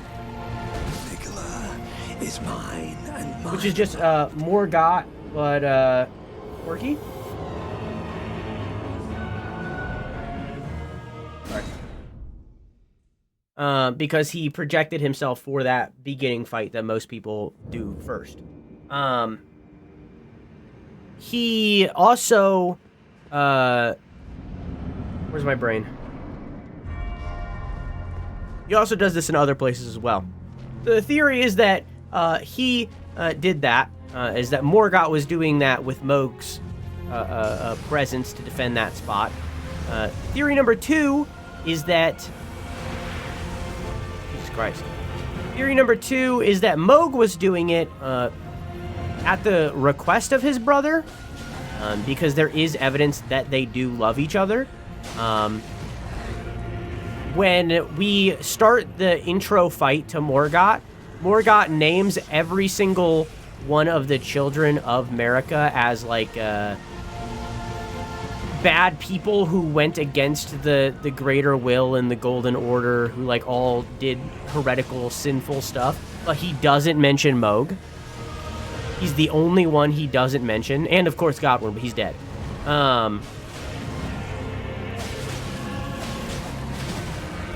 So there is evidence that he cares, that Morgott has, like, a feeling for Moog. So that's the second theory of why Moog is down there. But regardless, he's down there to defend the place where we find the Frenzied Flame. The place that is wrought with corpses of merchants who also worshipped the Frenzied Flame. However, that was most likely against their will. But we don't know. At least I don't know.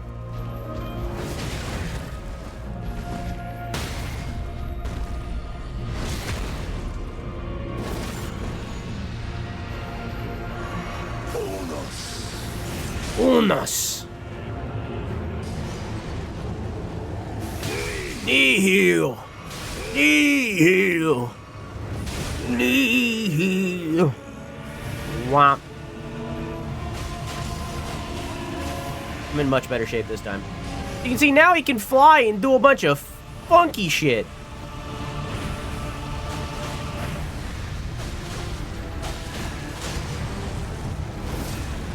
And the fire is a lot more powerful now. His spear is now coated in the blood of the Formless Mother.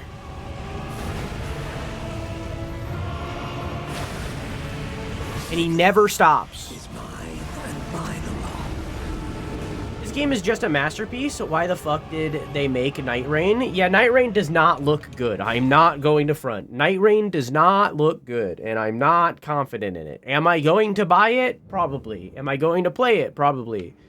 It does not look good. I thought it was because they were exiled being omens. That's why they were in the sewers originally. They were in the sewers. They were chained down in the sewers during Marika's rule because they are omen. After the shattering, or maybe during, I don't know, they broke free from their shackles. Morgoth took up the throne and became basically a standing Elden Lord, I guess would be the way to say it, or like a king regent, maybe.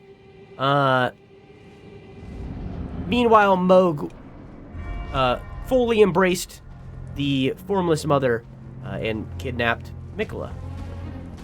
I'll still play it. Yeah, I mean, I'll still play it, but it looks bad.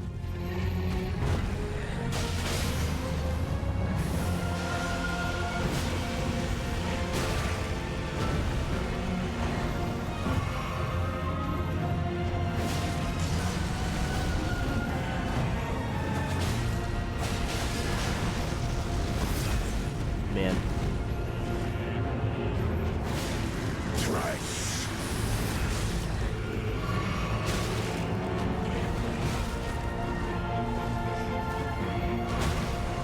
Sir?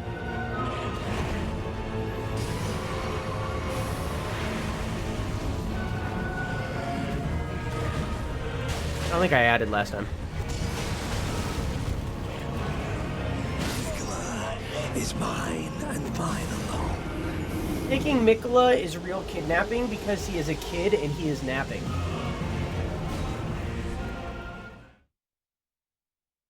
Yeah, Andy's trying to marry him, so it's also,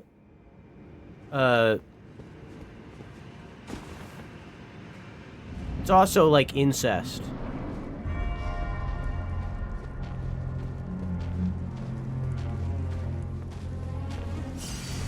And kinda pedophilia. He has the body of a child, but not necessarily the mind of one, because, like, he's still aging, you know, like...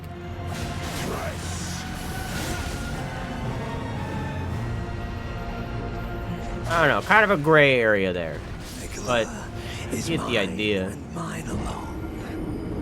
What the hell? Yeah, you can kind of tell which parts George R.R. Martin wrote, you know what I mean?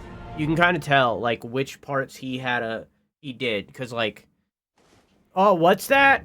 A person is two people, but actually one person, and they had incestual children, making Miquella and Melania. Oh, I wonder who wrote that. Oh, Mohg kidnapped Miquella and wants to marry him, his half-brother, that is kind of full brother, because it's just all Marika. Oh, man, I wonder who wrote that part. You know what I mean?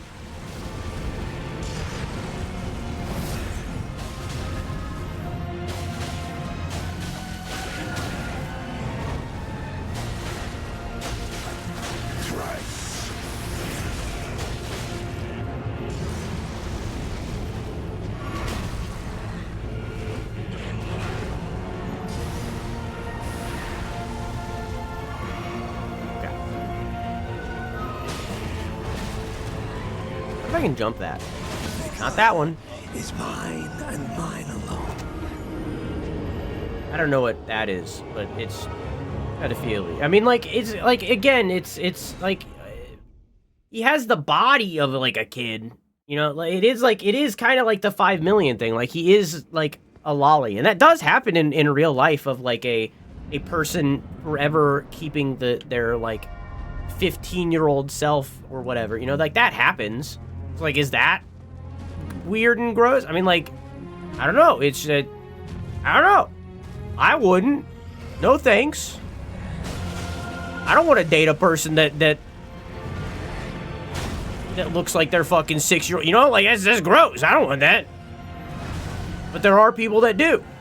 Not that people, I mean, people also want to, but they're pedophiles. So, like, you know, it's a weird thing. It's a weird thing. It's a actual thing that happens in real life. And there are, like, things that are, like, documentaries and stuff that are about this shit. It's a weird thing that actually happens in real life where, like, a person physically doesn't grow up.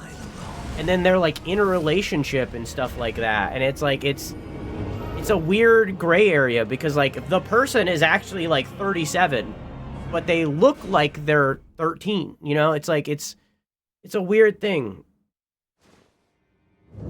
Yeah, I think we're thinking of the same one, Quack. I remember seeing that it was like a woman who looked like she was 12, and like it was a conversation of her and her boyfriend or husband or something, and whether or not that was messed up and stuff like that, and how he gets judged for it. And it makes sense of why he would, you know. It's like it's a weird thing that actually happens.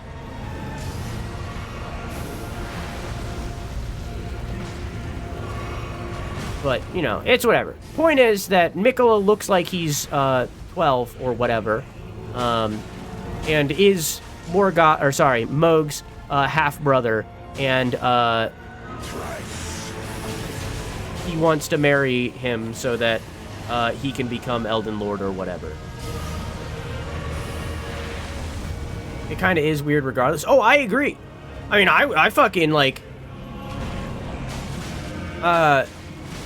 I don't care how much personality-wise we vibe. If you look like you're 12 years old, I'm not dating you. That's crazy. No thanks.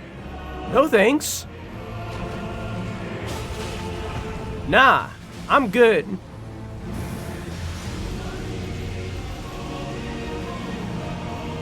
For Mohg, on the other hand, he's he's down.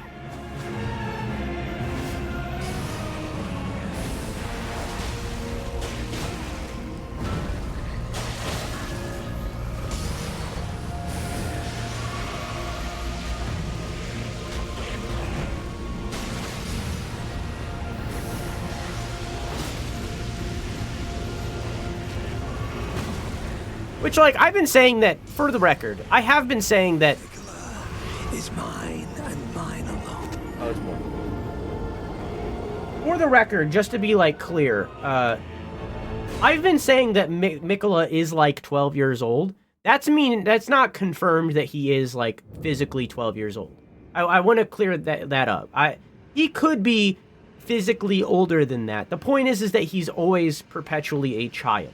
Right? But what does child mean? Current day, that means 18. In medieval times, that meant 16. So it's like, I think that, like, based on their wording, I guess that he would be under 16, right? Because that is what is viewed as a child in, like, medieval times. People very commonly got married at 16. So it's like, I think that at the very least, he is at maximum 16, you know? But regardless, still a child. I just wanted to clear up that, like, I've been saying that he's 12 years old. He could be 6 years old. You know, he could be 3. I don't know. I have no idea. The point is that he is young. He is a child.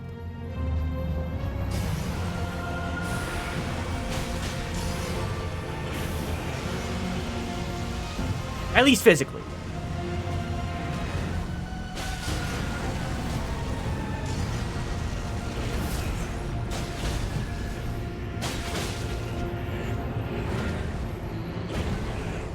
And I imagine that, like, and this is me theorying,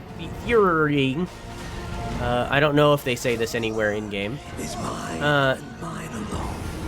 This cocoon that he's inside right now might be him trying to, like, not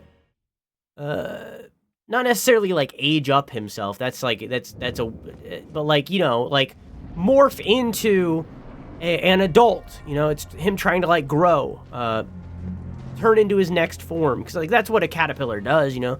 They get to a certain age, they cocoon themselves, they become a butterfly or a moth, you know? So, theoretically, he's probably trying to do the same thing here.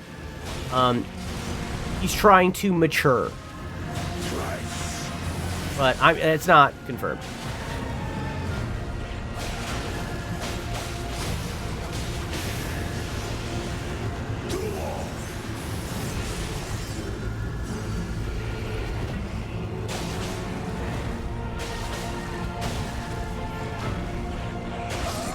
Didn't know that damaged me.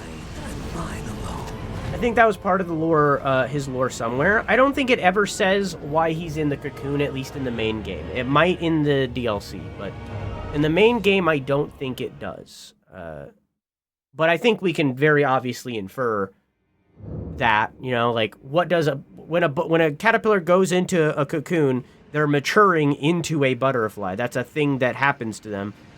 So it's like, we can assume that that's what's happening here with him going in a cocoon. At least, that's what he thinks will happen. We have witnessed 2 instances of Miquella being incorrect. You know? Because he tried to revive his brother, Godwin, using the Eclipse. That clearly didn't work. Either because Miquella was wrong, or it just wasn't possible, or something went wrong, we don't know. But he tried to do that, it didn't happen. And we've witnessed him be wrong about... That is insane. And we witnessed him be wrong about the Halig tree. About him feeding his blood to the Halig tree to turn it into an Erd tree.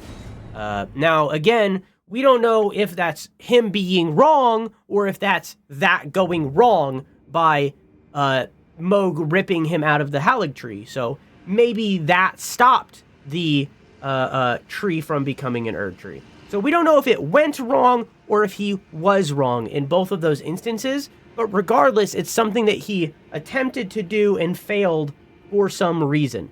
So in turn, him going in this cocoon in no way means that he would successfully turn into he would go through metamorphosis and become a butterfly or an adult or whatever the hell. It in no way means that. It means that it was his theory and it's something that he's attempting to do. Anyways, go piss, girl. So I started stabbing him. 23 stab wounds. Wow.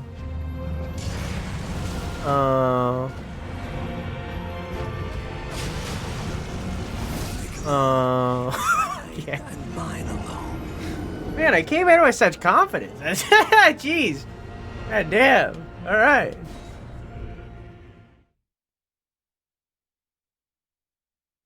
Stab his pedo ass in the dick, bruh.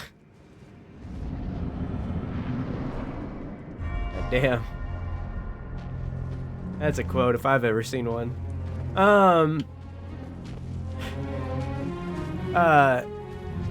Yeah, I like Mohg's voice lines. I like the voice actor. I like the actor. I like the things that he's done. I like the lore that he brings to the table with the Formless Mother, but, like, as a character, I really don't like Mohg. Not even, like, because of, like, all the fucking weird shit. I just feel like as a character, he's very empty. Now, maybe the DLC will change that. It is possible. Because obviously the DLC has a lot to do with Miquella. Yeah? So maybe that'll change, but at his base in-game, he's rather empty. Like, it's really just the Formless Mother, period, and more, you know?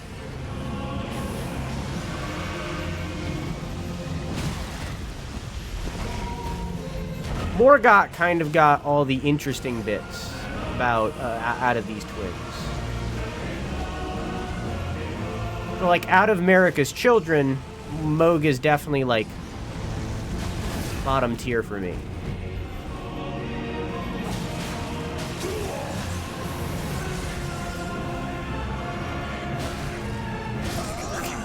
Is mine.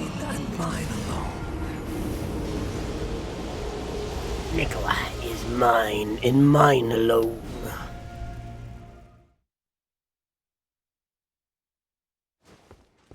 But I just like how he teaches us how to count.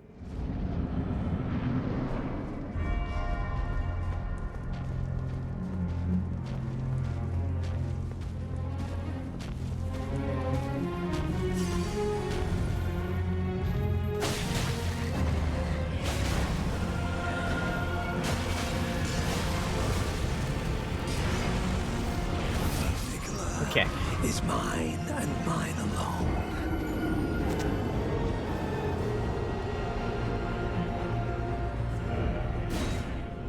These are warm-ups. I'm getting there. I'm getting there. These are warm-ups. I'm getting there.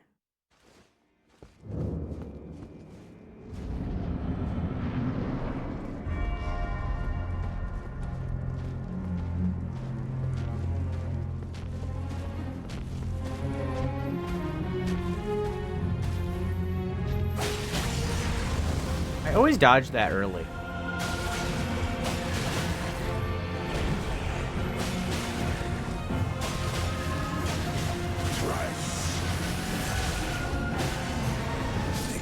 Oh, that has range. Is but a flesh wound.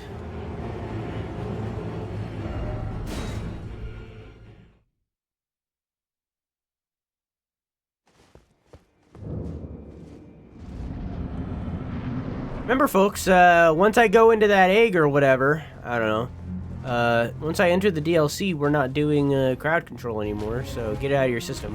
But this won't be the last time we do crowd control, obviously. Anytime we replay a game ever, we will be doing crowd control.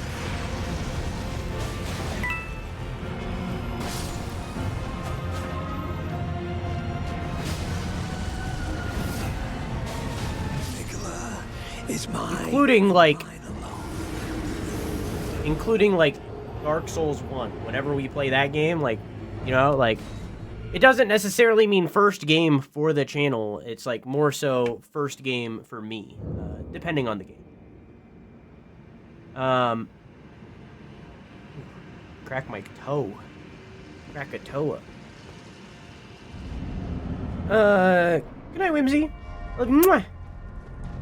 You dressed up the pup for Christmas? No, I got some Christmas stuff for me sitting right there, though. I also have a tree. I don't think I've shown. I will. In a second when I'm not giving 23 stab wounds.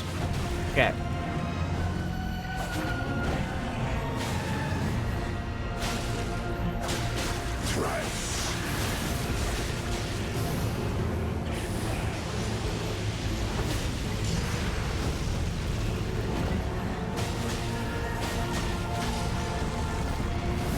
Always early. Oh. Alright.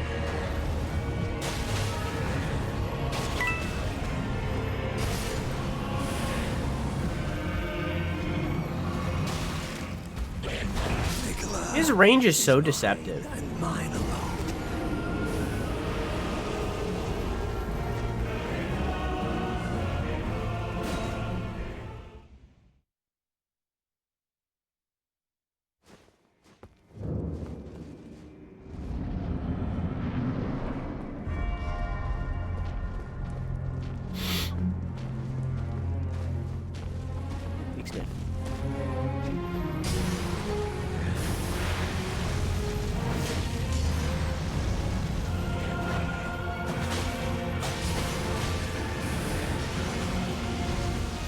I hate that move in particular because it exists only to make me wait.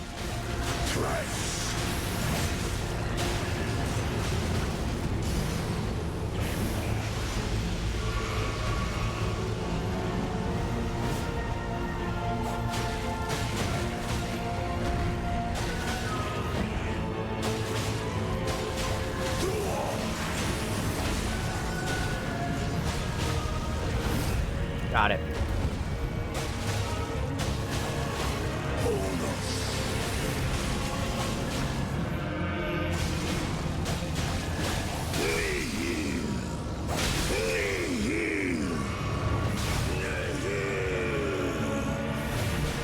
Notice that he healed.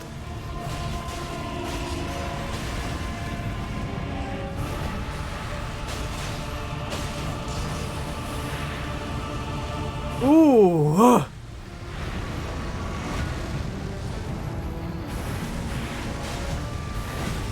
I didn't think that would hit me. Ah!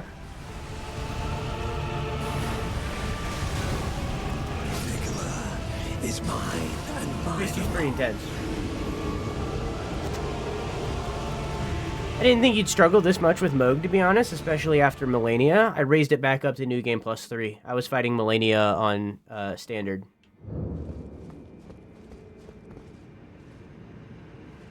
Go for it, Varian.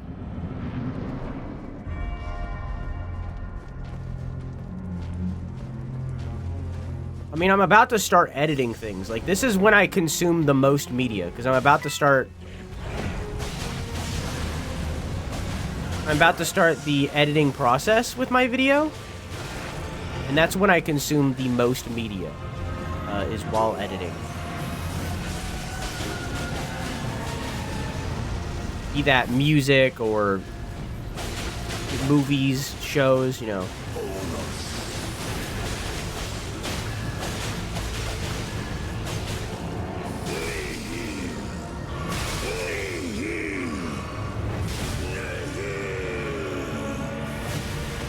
Didn't know that did damage, honestly. Whoa. Okay. Is mine and mine alone. That last player didn't work. But yeah, this is when I consume the most media. So like, y'all want me to watch things and stuff. Like, longer, better. But you know, it's whatever. But like, I'm about to start editing, so I'm about to buy Dropout again. And probably start season 2 of Misfits and Magic. That's been coming out. That's probably what I'm gonna do. Because I think that's about to end. Ink?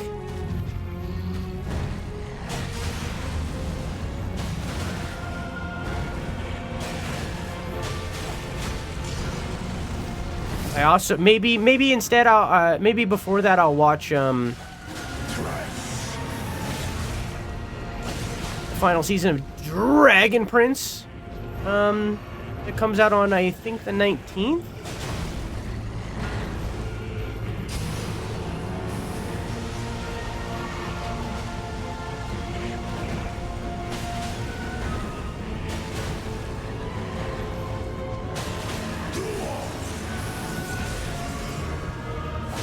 It just died.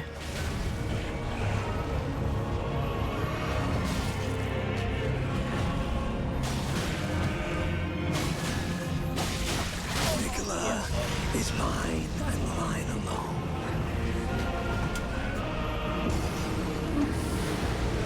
Oh, I didn't. Oops. Oh, good timing. Oh, that killed me? Is mine and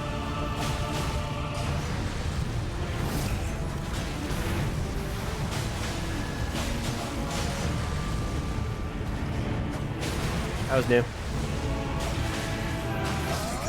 Again, I got greedy. I need to stop doing that. I just need to eat the fucking juice. I have 7 juice. Why didn't I eat my juice? I should have just eaten my juice. I don't know why I do the things that I do. I should have just fucking drank my juice, been healthy, and then did the fight. I don't know why I'm taking so many risks during this fight. It doesn't make. I don't fucking.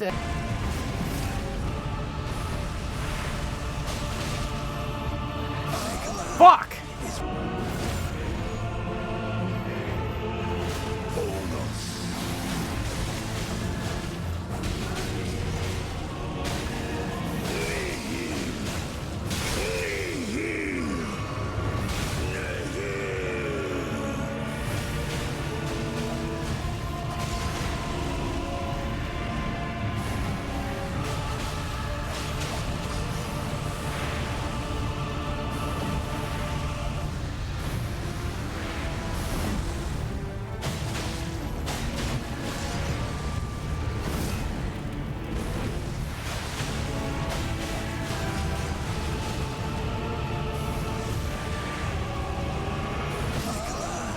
is mine and mine alone.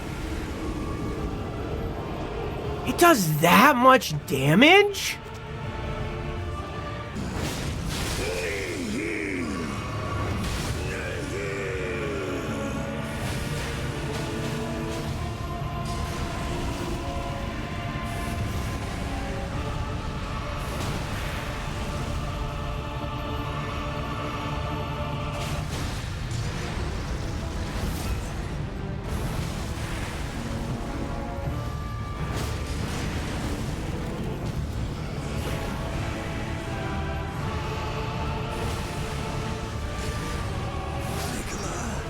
is mine. That's fair. And mine. We're taking a break from the boss to go get some, I'm missing 2 of the greater runes. So we're taking a little break to go get them. Tightly blocked shut. Excuse me?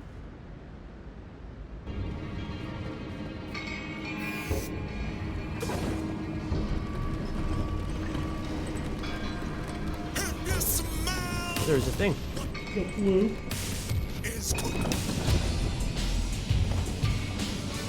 I've already contacted crowd control to see if this bug can be fixed somehow.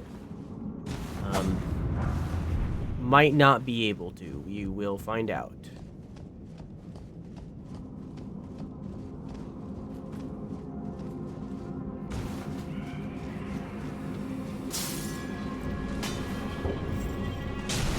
Stab. Oh, now I'm getting stabbed.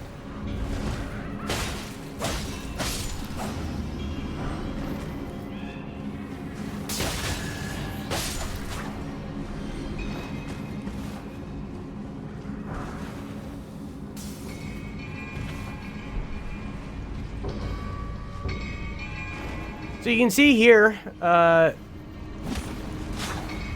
she is. You can see here, this is another one of those maidens, the virgin maidens or whatever the fuck. Virgin mothers, that's what they're called. This is another one of those virgin mother robots made by Ricard, his groupies.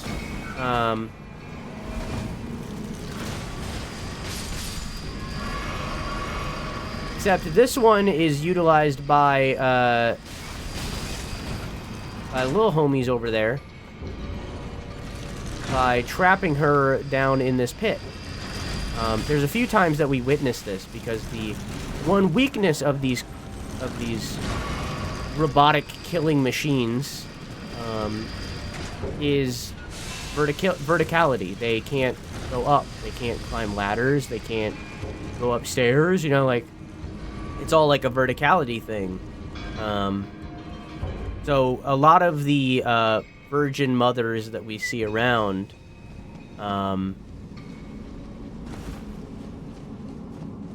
that like aren't actually being utilized the way they want, or the way that they're meant to, is they're stuck down in areas like that.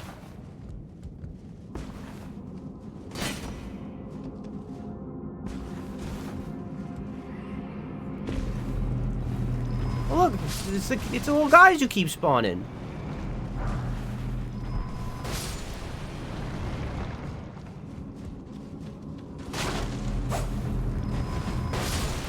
Ow!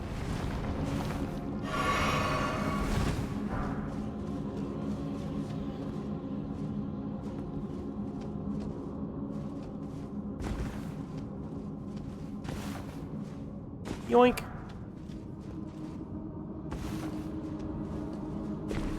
Yoink.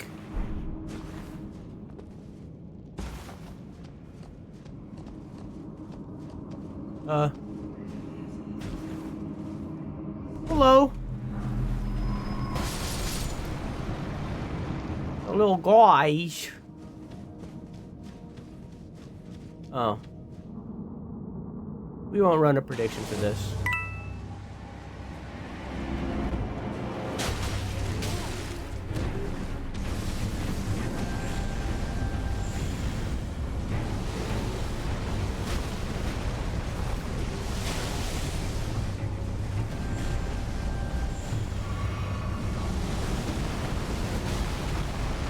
Oh my god. Man, you really debilitated me. I can't fucking see. This is crazy.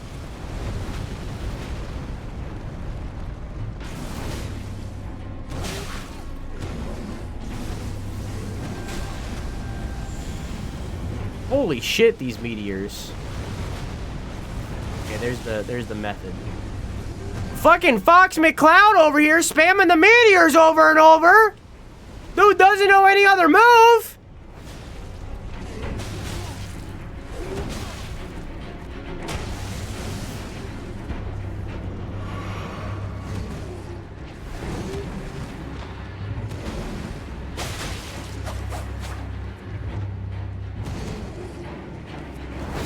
this is an Onyx Lord.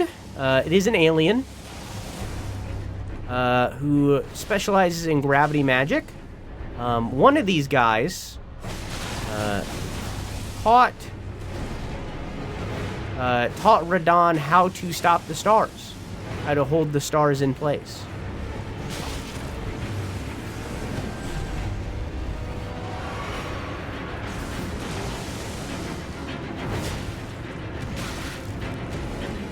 But probably not this one. Probably.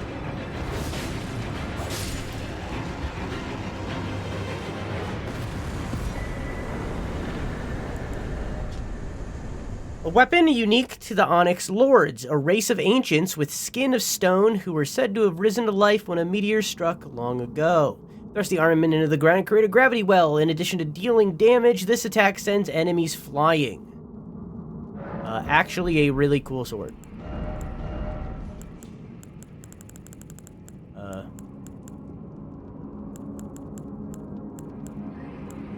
Wherever it is. Actually a really cool sword wherever it is. Here it is. It's like this. That's the standard, and then this is the Strongs. Really cool. And then if you dual wield curved great swords, wherever they are.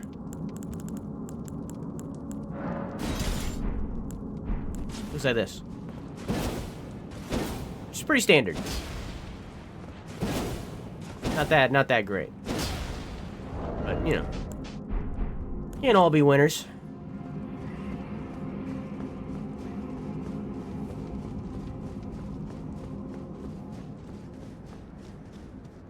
Alright, make or break. Can I open this door?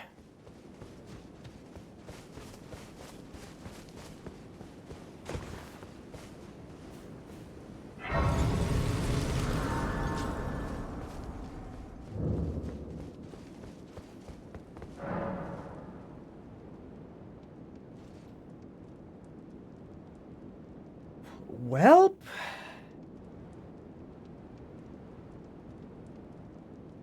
The greater runes. Who is?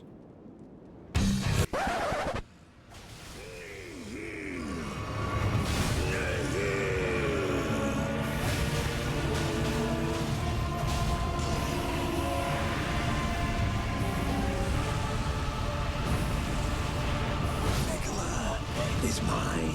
Hard for me to time because I can barely see him during it, but I'll figure it out.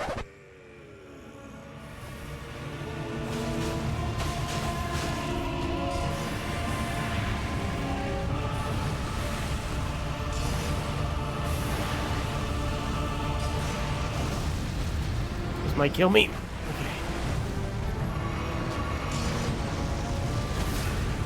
That was weird.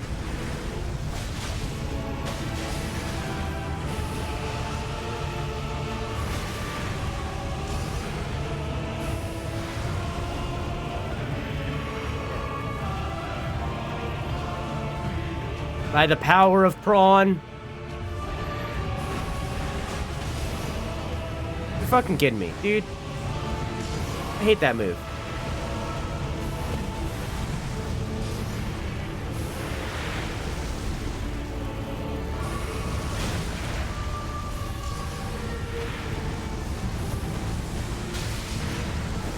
Fuck! I hate that rain move, because it's literally just... Okay, now you're going to wait. I don't like that. I don't like it.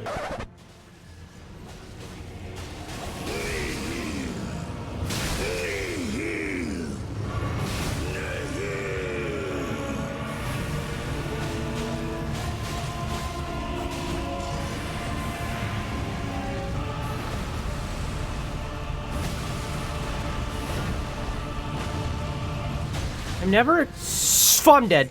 I'm never expecting him to have the range that he does. The resulting concoction purifies the curse from Mohg, Lord of Blood's terrifying right. You know, that's interesting. That's crazy that exists. Where's the other one? I had, what was the other one that I had equipped? Ah, shoot.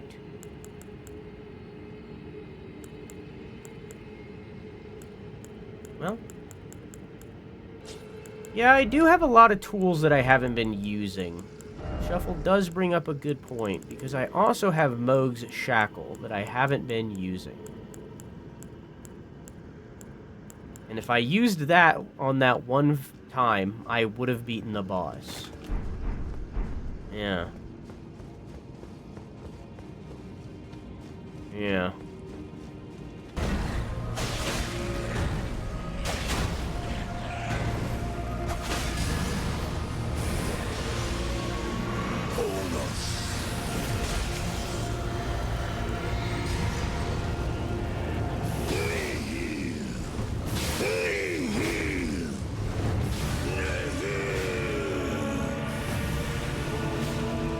Then Shackle. Oh, it doesn't work on this phase? Okay, now I know.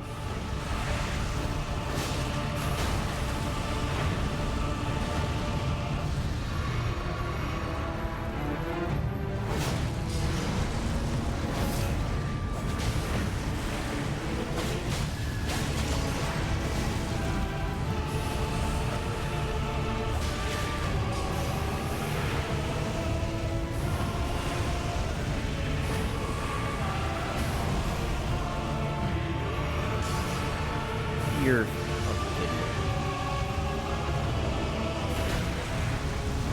worst attack in the game, I swear to God. Like, it's pretty up there. I don't think it is. I think the fucking stupid centipedes with their homing missiles is probably worse. Pretty up there still.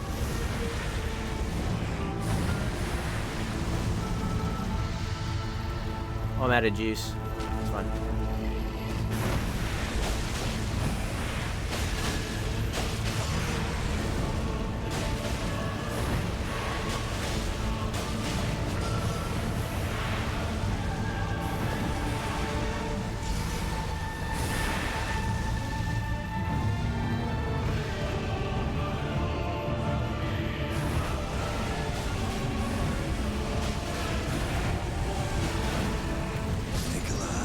Is mine.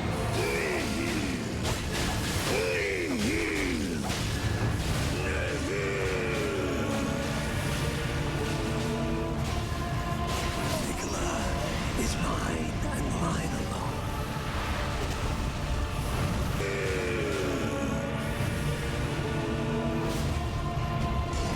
Oh.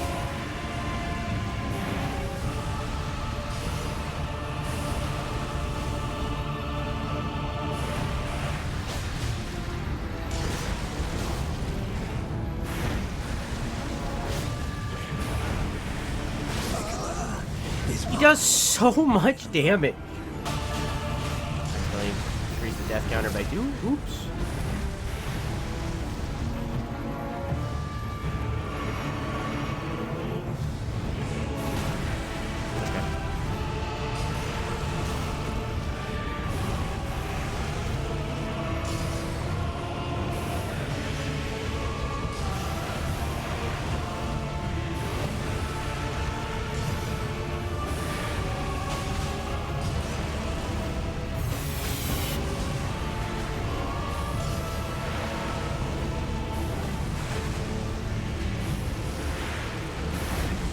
Dodged early, but it worked out.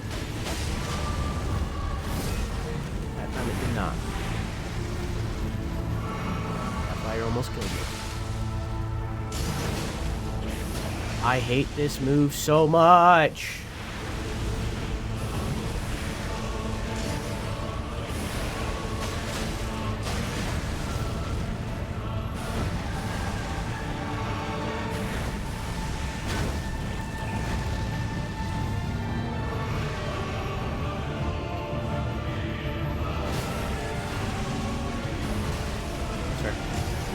I hate this move so much! I don't think I've ever seen that before.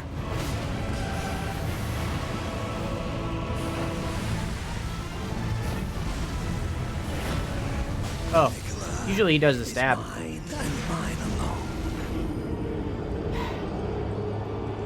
Oh, alright, it's actually already...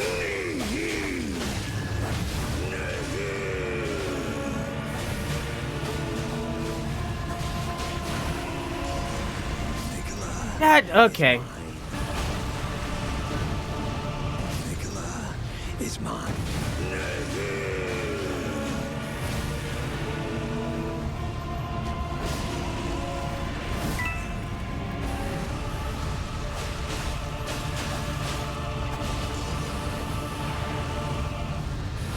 I like Vic's theory that being itty bitty helps with all the bosses, and a lot of the time it does. Like,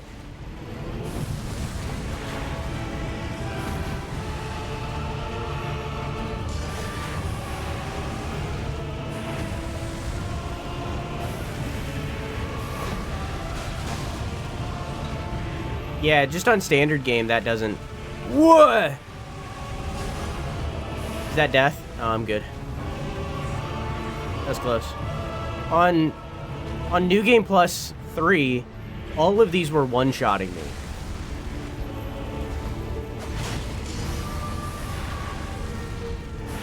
Like, it's insane how much, being as underleveled as I am, how much a New Game Plus 3 fucking hurts.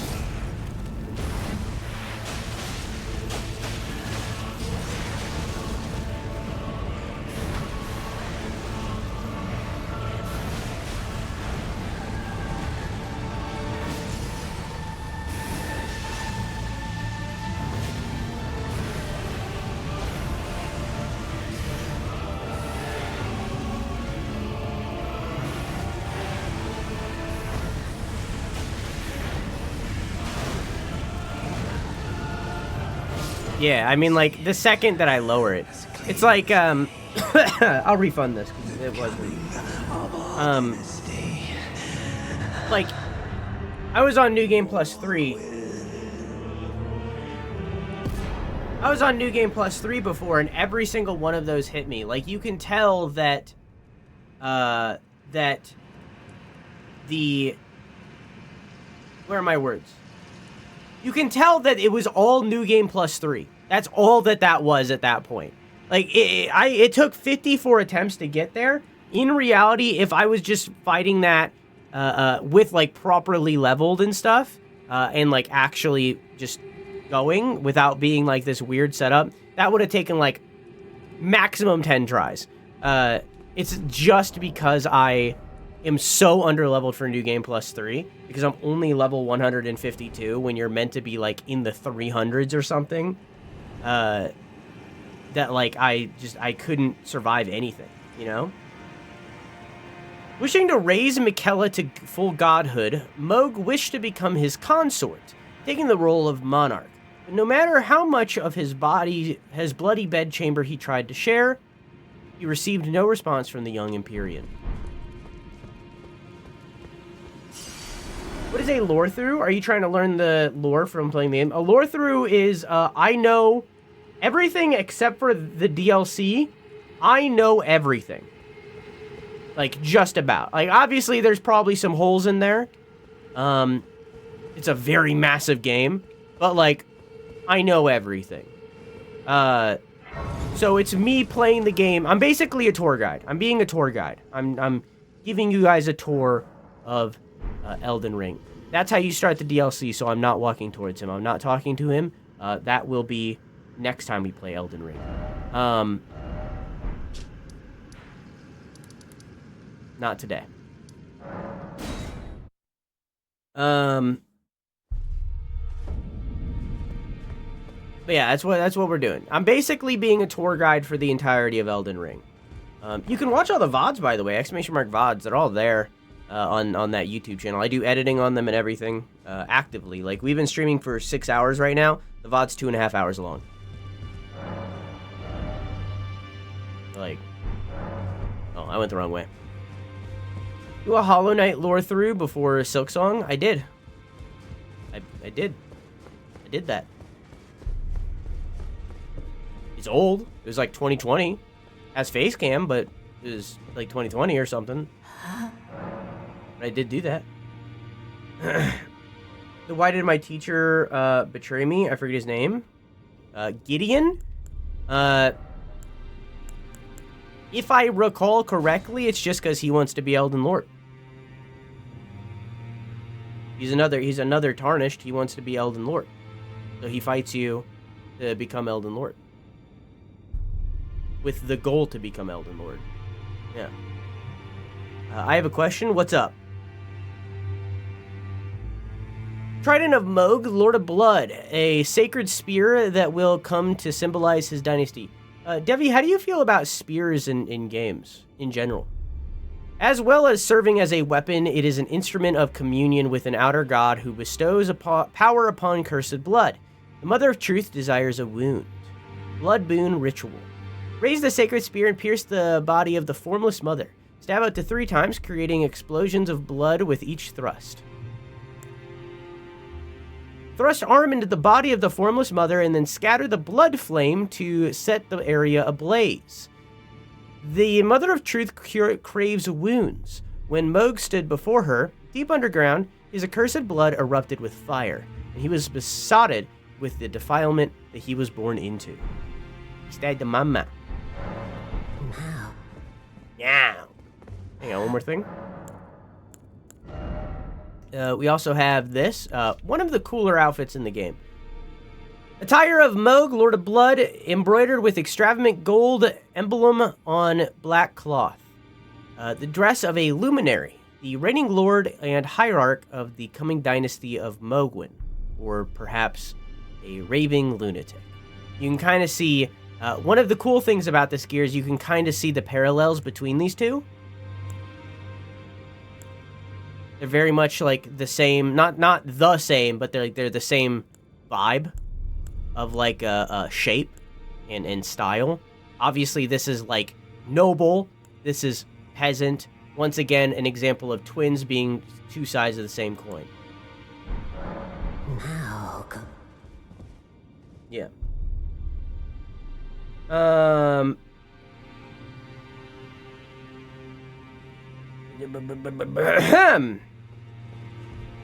Tell me about Lady who is sad with egg. Are you talking about Dark Souls 3?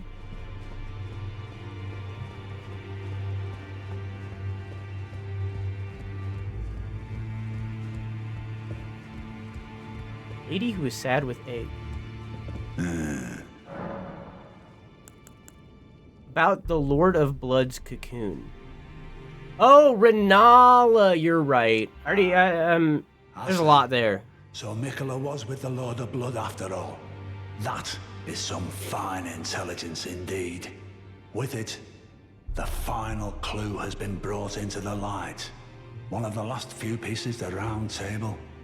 I need to put everything together. As promised, allow me to impart to you the last of the secret rites, known only to me.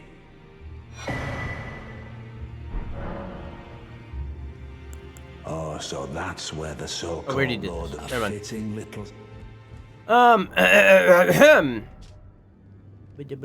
The fundamentalists describe the Golden Order through the power of regression and causality. Causality, represented by Marika, is the pull between meanings, that which links all things in a chain of relation.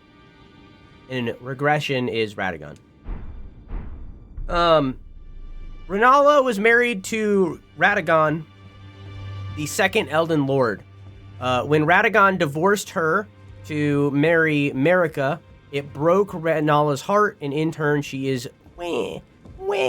sad. The egg was a gift from Radagon when they got married. She got an egg, a kind of inactive, I guess, greater rune in the same way as I do in the upper right corner, or upper left corner over there. It's an inactive greater rune, and Radagon got a sword for marrying her, for marrying Renala. It is specifically this sword right here. Radagon got this sword. Oops. This was Renala's gift to him. Meanwhile, when I married Renala's daughter, Ranni, I got this sword, which is same vibe, but different, but vastly different.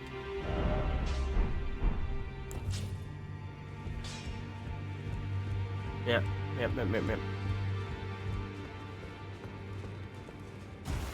Okay. Hopefully I can fix this bug before we continue Elden Ring.